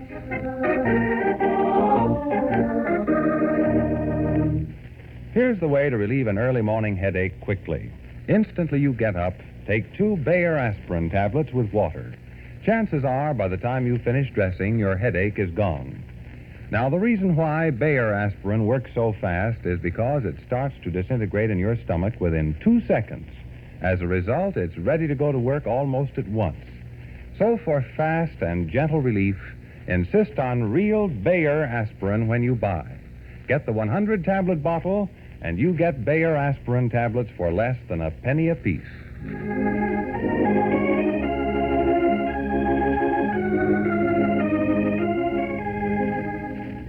And now, Lorenzo Jones and his wife, Belle. Lorenzo has a new invention, dry ink, for which he needs $1,000. And when at the lake, where he's gone for a short vacation, he takes a swim, he strikes his head on a metal box and, opening it, discovers that it's full of greenbacks. Then, unfortunately, Belle drops the box into the lake again, and for 3 long days, Lorenzo fetches and dives for it. Yesterday, though, Lorenzo came across the box, but this time the key was missing. Well, now, back in the workshop, we find Lorenzo, Sandy, and the little woman. But I called him an hour ago, and where is he? I'll take another hack at the box. Maybe this time I'll get it open. No, you won't. Now, you've been trying all night, Lorenzo. And that locksmith was in bed when you called him, Mr. Johnson. It's only 8 o'clock now. Don't be so impatient, darling. Oh, impatient. There's a fortune in this box. For days I've been trying to get at it, and she tells me to sit down and twiddle my thumbs. What's my hurry? I didn't say that, Do but you realize what I have been through? Well, of course. I found this box at the bottom of the lake. We got a glimpse of the greenbacks in it, and then you chucked it into the water again. I didn't chuck it. My hands were trembling. Well, and I just anyhow, I couldn't went help back in the drink, and I thought we'd never recover it. It's some fetching and diving you did, Mr. Jones. A regular walrus. I mean, porpoise. Oh, don't remind me. I'm still sneezing. That dredging machine that you hired, that cost plenty. Oh, never mind the dredging machine. The point is, I have got the box again, and now what? It's locked and the key is missing. Well, it's just as hard on me, Lorenzo. Oh, pooh. Out in that miserable cabin with not a single creature comfort, and I want the money as much as you do. but we're home again, thank goodness. The locksmith will be here any minute, so I see no reason to tear my hair. Well, I differ. What do you mean? I am tearing my hair, to repeat your cliche, for a dozen reasons. We know that the box is full of money, but we don't know how much, $100 or $1 million. Well, and we know that a miser lived in that cabin and hid a big fortune in the lake, so it could be at least $1 million. But suppose, as you suggested last night, he had a mess of relatives. They could try to horn in and claim the money. You think so, Mr. Jones? And last but not least, and another brilliant idea of yours, the money may have fallen out of the box when you chucked, tossed, heaved, dropped it back in the water. Yeah, that's a possibility. Oh, heavens. I think I'll call the locksmith again. Dear. Well... Oh, no, really. He won't come at all if you keep on pestering him. And I'll make a final suggestion. That we go in the house and change our clothes. When we had a long walk through the woods and have some breakfast while we wait. Oh, I couldn't swallow a mouthful. But, dear, until I have my hands on this money, count it, and even bite it, I'm not moving out of this workshop. All right. You really think it could be $1 million? You mean that, Mr. Jones? Why not? Well, that guy, fella, was a miser, but how much could he save up? Yes, I asked that question. Well, and I'll attempt to answer it. He lived in that cabin for 20 years, spending nary a cent. Well, that is a long time. He could certainly have collected a sockful. But, dear... It depends, too, on what he had to start with. I don't understand. Well, if he was already wealthy when he moved there, and that I take for granted. Why? Well, people don't become misers, hoard money, unless they've got money to hoard. That's obvious. Well... But most important, when we saw the money, it was beyond a doubt a fat sum. The box was crammed with bills. But they may be $1 bills. So dear. there's only 1,000 in it. I wouldn't cry at that either. No. After all, 1,000 is all I need for my invention. But why should that locksmith mind if I give him another tinkle? He may be just dawdling around the house, not realizing how urgent it is. I doubt it. Or he may go out on some other job first. Little Henry something or other has locked himself in the broom closet. I did that when I was a kid, Mr. Jones. Sandy. Yeah, Mr. Jones? This is no time for frivolity or childhood memory. Oh, excuse me. It's a very sober moment, the most important in our lives. Sure. In another half hour, unless that locksmith drops dead, we could be the possessors of $1 million.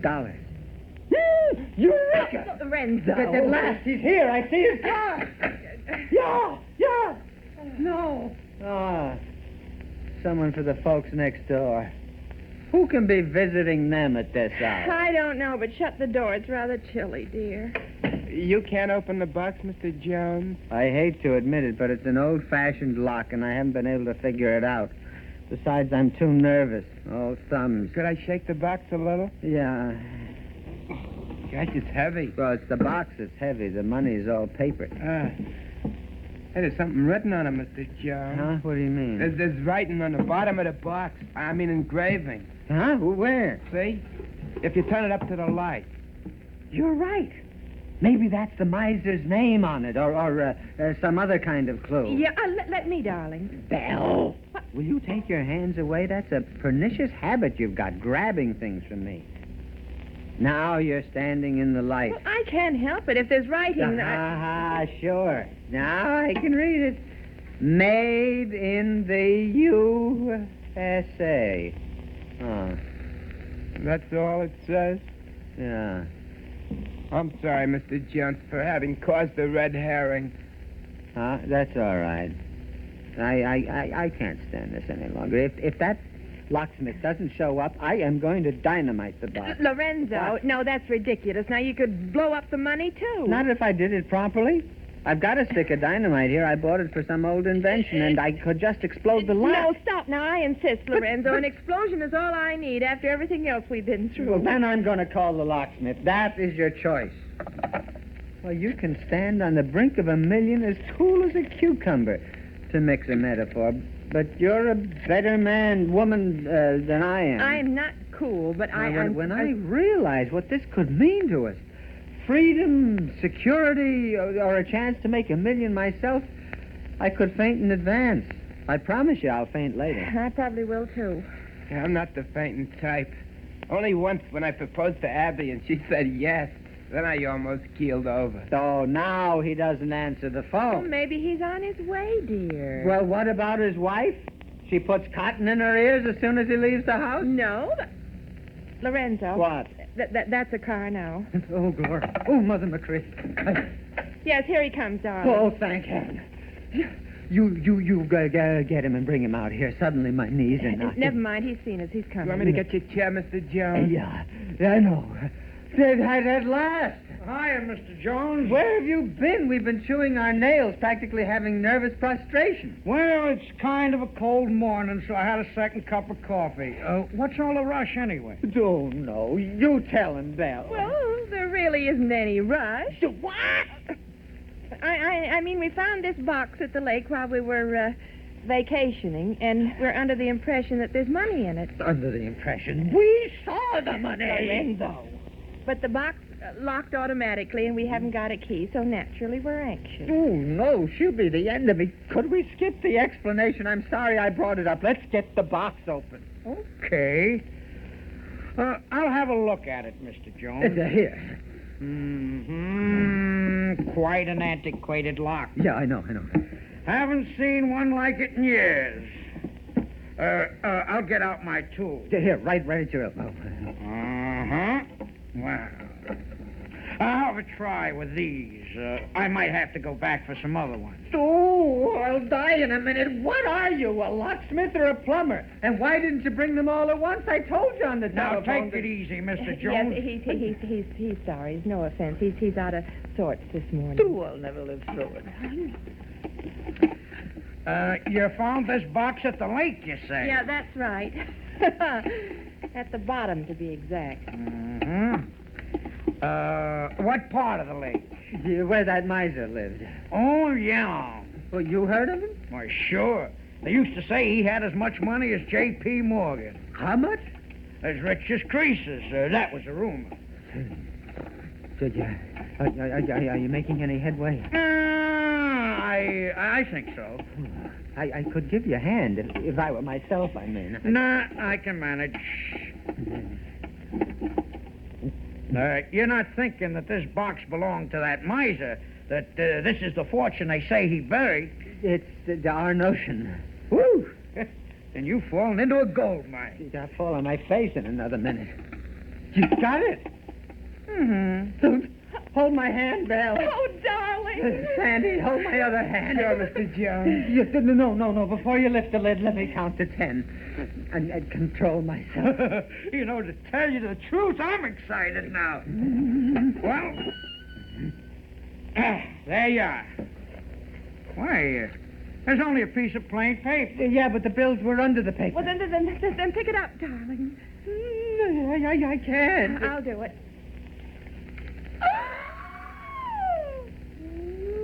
Wow. What? Holy mackerel. Yeah, it's still there. Stacks and stacks and stacks of bills. We didn't dream it. Practically 1 million and all ours. We've gotten it at last, Belle.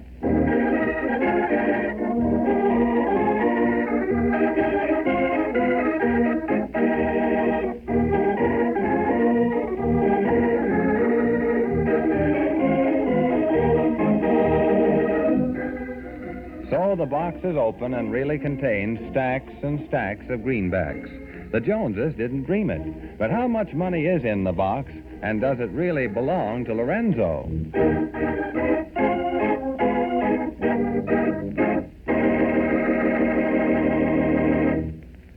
When you have an ordinary headache, neuritic, or neuralgic pain, one thing is certain. You want relief. Really fast relief.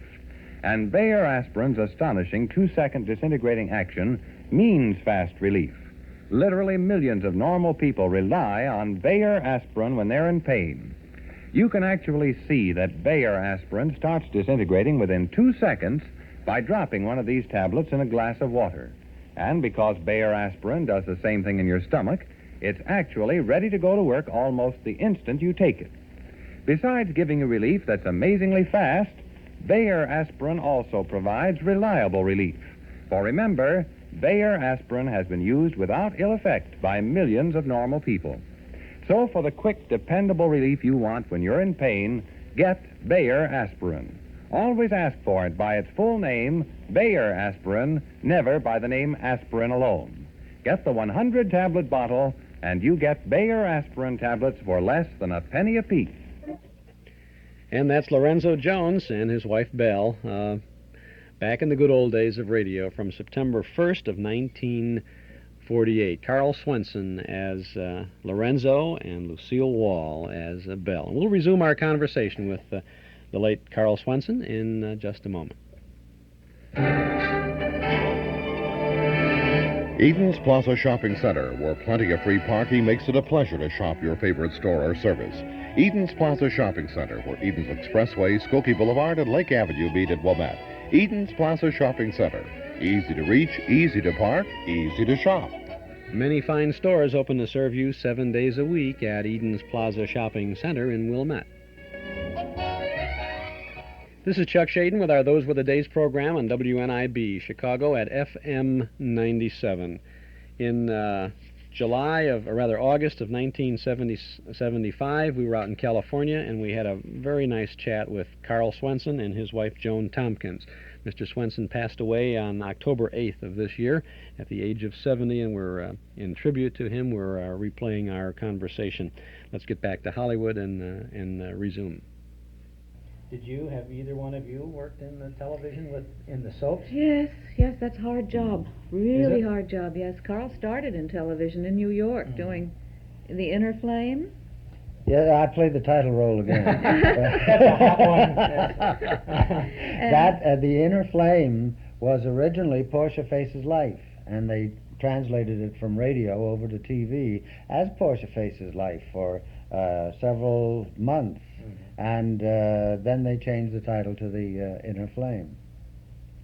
And that was really getting his feet wet in New York in live television. And that was hard to do. You did Edge of Night for a little while there, too. Yes, and on Edge of Night we had the teleprompter, and I was very much afraid of that. But the man who played the central character, it was a half-hour show, was on every day.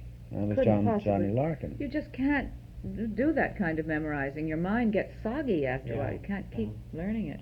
So that I made up my mind that I was not going to use that thing. One day on the air, playing a scene, and I was playing away from Johnny and thinking, talking, and became aware that the words that I was saying were right in front of my eyes. And I had unconsciously rested my eyes on the teleprompter. And then panic set in because I was afraid to take my eyes off because I wouldn't be able to remember what came next. So I had to finish the speech watching the teleprompter and then turn away. Did you ever have a problem with any of the radio shows like that, where you lost a script or a page was missing? Or anything? Tell about Lucille. Can you tell about that? That's one of the funny stories of radio. So Lucille did Portia Face's Life from 4 to 4:15 in Studio 8B, and in 8C we did Lorenzo from 4:15 to 4:30. And so she had already rehearsed Lorenzo, and then went over and rehearsed Portia, and went on the air with it, and then came back and played Lorenzo, and whipped around the corner and picked up her script, and during the commercial and the lead-in. And John Brown, a very wonderful comedian and great actor who came out here and has since died, he was also on Allen's Alley. Don't get off the subject. No. The three of us were playing a scene, and there was a silence, and Lucille pointed to me across the microphone, and I shook my head no, and she insisted and kept pointing, and I shook my head because it was her speech. And then she came over to my side of the microphone and put her finger on the script, on the line that should be said, which was hers, and I had no choice but to read it. I read it, and out of character, and we finished the show, and John, with the sign-off, John was furious, and he said, "That is the most unprofessional thing I have ever seen in my life. How dare you to do that to another actor? That is most unfair and very unprofessional." And Lucille said, "What?" And he said, "That was your speech." And she said it was not, and looked back, and sure enough, she found out that it was her speech, and she said, "Oh, golly, yeah, that's right." And so then I said, "Well, it's not unusual," and I didn't mind, Lucille, because you are always positive and sometimes right. And this is her own description of herself nowadays. We always say that to each other when we get caught in one of the many mistakes that we make. Carl says it, Lucille says it, and I say it. Those were great days, though. They really were. Had a lot of fun. They were indeed, and there was a thing that I would like to pick up that we dropped for a moment there. You said it must have been easy coming in once you got the character settled. It was. That was why we could do it so well. But we then had to be aware of the characters who were new, who were not permanent characters, and we had to help them along. And if they were dragging in tempo, we would pick up tempo, and we would support the new people. And that brought about the peculiar thing of what they called a closed shop. Mm. There were about 200 actors in New York, and in Chicago, I don't know the number, who worked most of the shows. Mm. Because in the daytime, having only 1 hour's rehearsal, they couldn't take a chance on someone they didn't know. Mm. So that it was felt that it was a prejudice and unfair to anyone who was not one of the few hundred, but it was an insurance that the producer had to have. You know, I think the soap operas really could live again on radio today, because if you think about it, the soaps on television are really radio shows. They move slowly. There's not a lot of action, and people women who are home listening have the television on, and they're moving about the house listening to it, maybe occasionally pop in on it. And it would be just as easy to turn on the radio. Wouldn't it be great to hear Lorenzo Jones and Bell? They're sort of doing that. There are some recordings apparently extant. I don't know where they've come from, whether people have sold the shows they took off the air or what it is, but they are playing some of the old shows. I know The Shadow has been on and various other... a number of the old-time radio shows, yes, are coming back. Now, these are the old shows. The old ones. Replaying and having a good surge of interest from people who remember them and great amount of interest from people who didn't get a chance to hear them because they weren't around. Do the young people like them?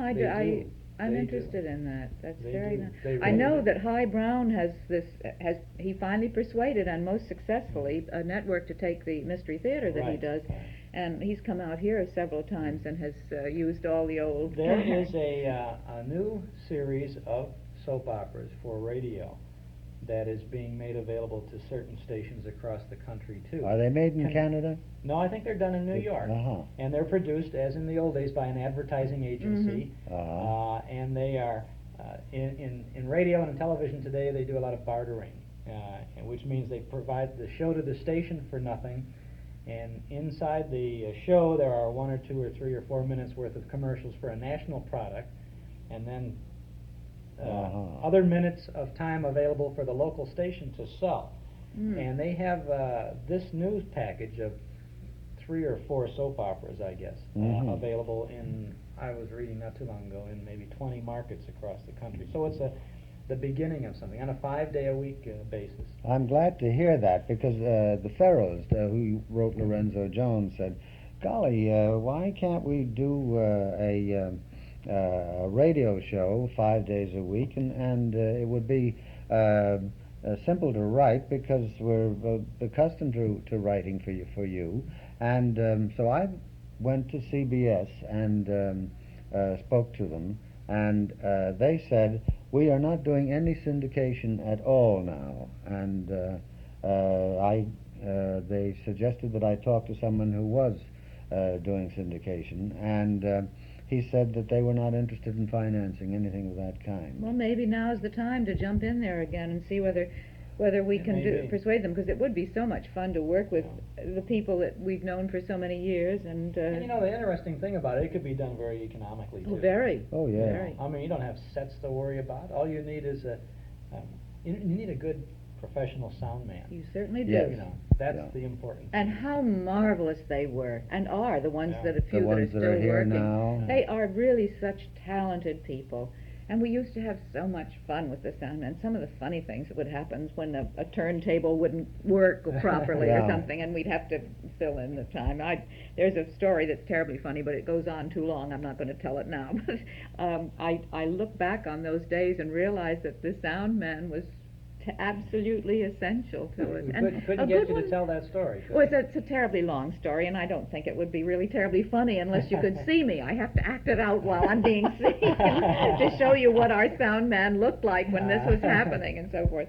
But those were things that happened in the studios that we all remember together. That's another thing that's so marvelous about the business. You have common memories.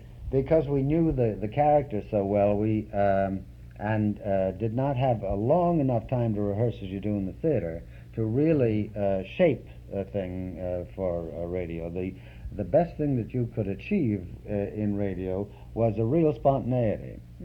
And so in order to keep from going stale, we would sometimes do one of the rehearsals with tongue-in-cheek and do... Sometimes you always did. Well, most of the time, yeah. And there was a thing that happened with the sound man on our Gal Sunday.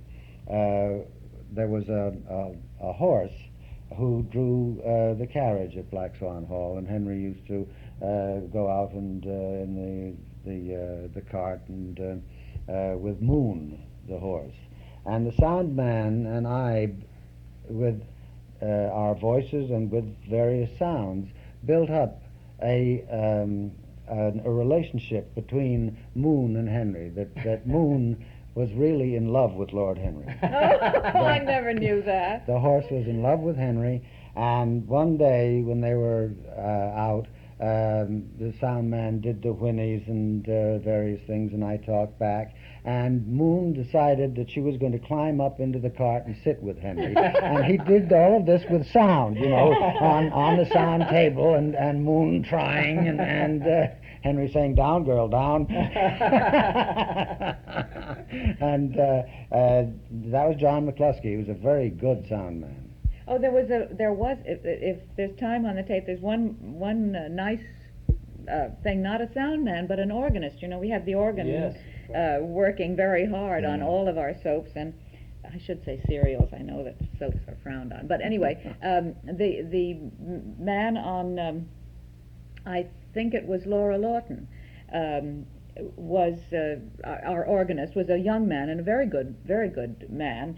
And I had a kind of a conversation in my mind at the end of one of the shows that went on for about a page, where on echo the person I was imagining I was talking to answered me, and then I answered back with my natural voice, and the person who was supposed to do that part of the conversation forgot that he was supposed to do it and had left the studio.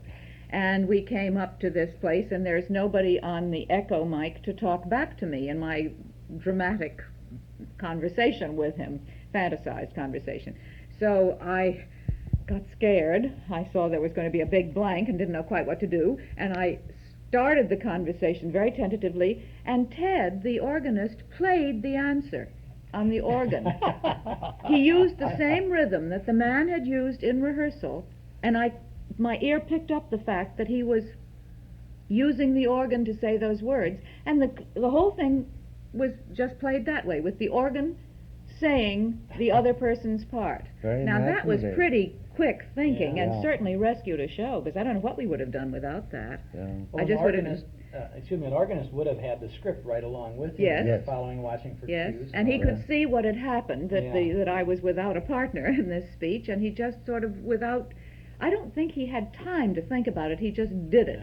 And it was remarkable. I was very impressed at that. Amazing teamwork. The organist for Lorenzo Jones is out here, Ann Leaf. And she was one of the great organists, theater organists and radio organists.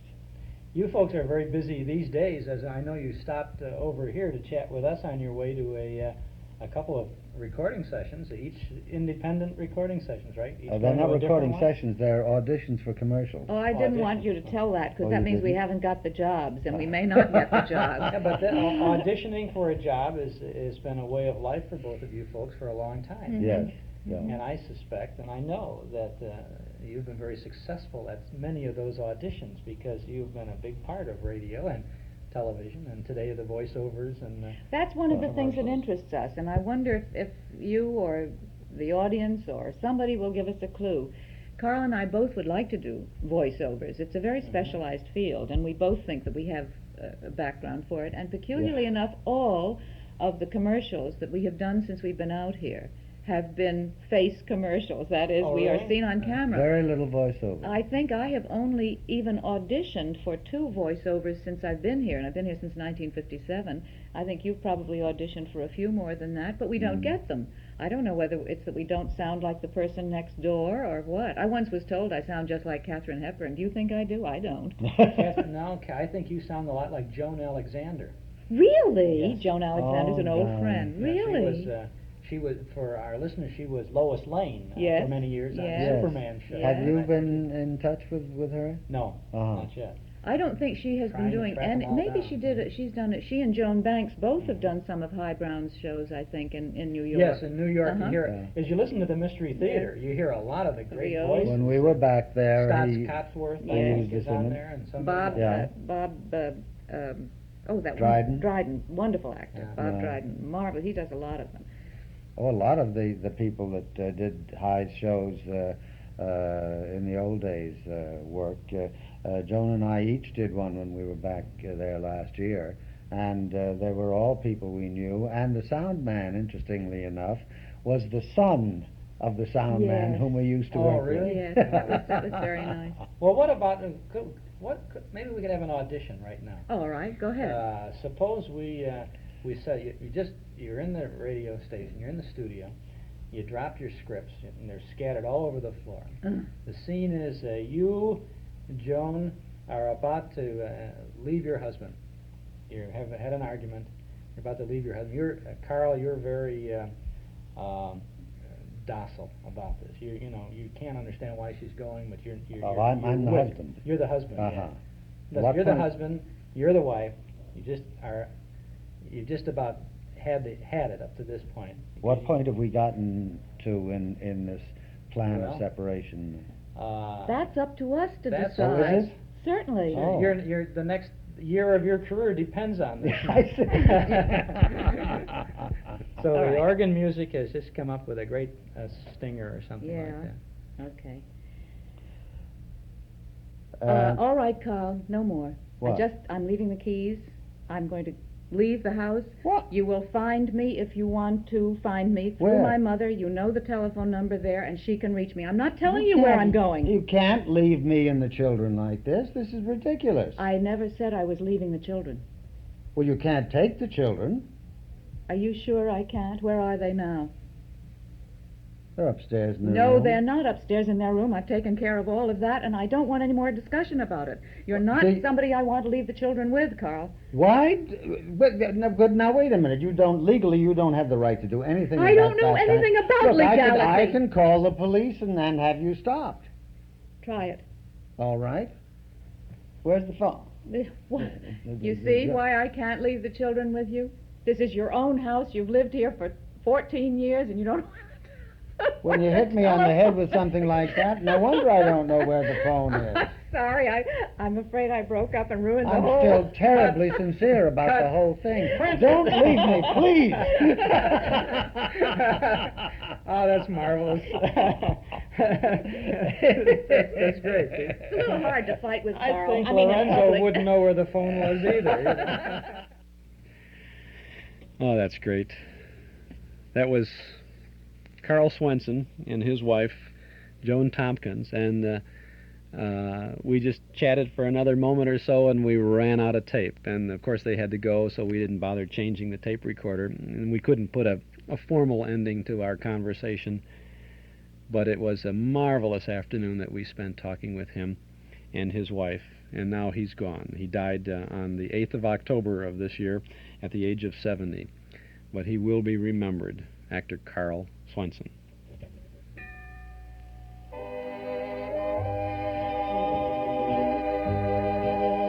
Au revoir, pleasant dreams to you, my friends. And when the time comes to buy or build a dream home, my friends, be sure to think of Northwest Federal Savings for your home loan. Yowza, yowza. A Northwest Federal Home Loan, my friends, will let you sleep with pleasant dreams, 'cause you'll have a loan just made for you, and you, and you. Yowza, yowza. One of the laddies from Northwest Fed will check over the plans and take a peek at that home you dreamed about. And in no time at all, my friends, you'll see how much help Northwest Federal can be. Just make a request, and we'll try our best, with a home loan from the leader and all the lads. Northwest Federal Savings, yowza, yowza.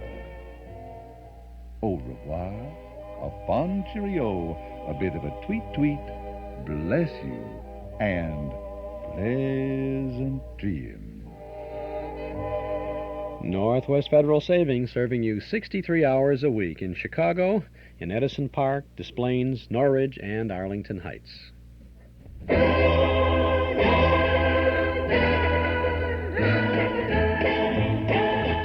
Well, that's it for today. The old clock up on the studio wall says it's time to go for now. We'll be back again next Saturday afternoon from 1 to 5 with more nostalgic sounds. Next Saturday, our annual Halloween show, 2 suspense broadcasts, Mystery in the Air, The Shadow, Inner Sanctum, and The Adventures of Ozzie and Harriet, and all the spooks and goblins we can find. Our thanks to Mort Paradise, Dennis Bubaz, Joel Bogart, and Gary Schroeder for their help behind the scenes. To our sponsors, Northwest Federal Savings, Nelson Hirschberg Ford, and Eden's Plaza Shopping Center for making our weekly get-together possible, and to you out there in Radio Land for making it worthwhile. This is Chuck Shaden speaking. Have a nice weekend. We'll see you in the memory movie tonight for the film Deanna Durbin in First Love from 1939. Thanks for listening.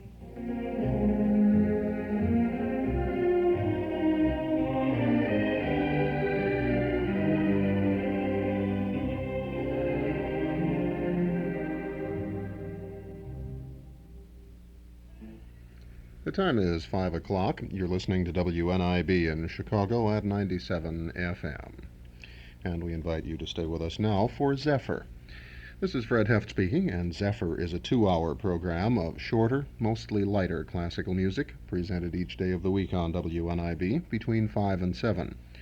Tonight in our first hour, we'll have American music, music of Gottschalk, Scott Joplin, and several varieties of lighter American music. Then between 6 and 7, compositions of Chabrier, Poulenc, Debussy, Puccini, and Ravel. Music of Louis Moreau Gottschalk first, by way of Hershey K, a suite from the ballet Cakewalk, a ballet which utilized various of the shorter piano works of Gottschalk, adapted and orchestrated by the American composer Hershey K. And we'll hear that suite now, played by the Boston Pops Orchestra, Arthur Fiedler conducting.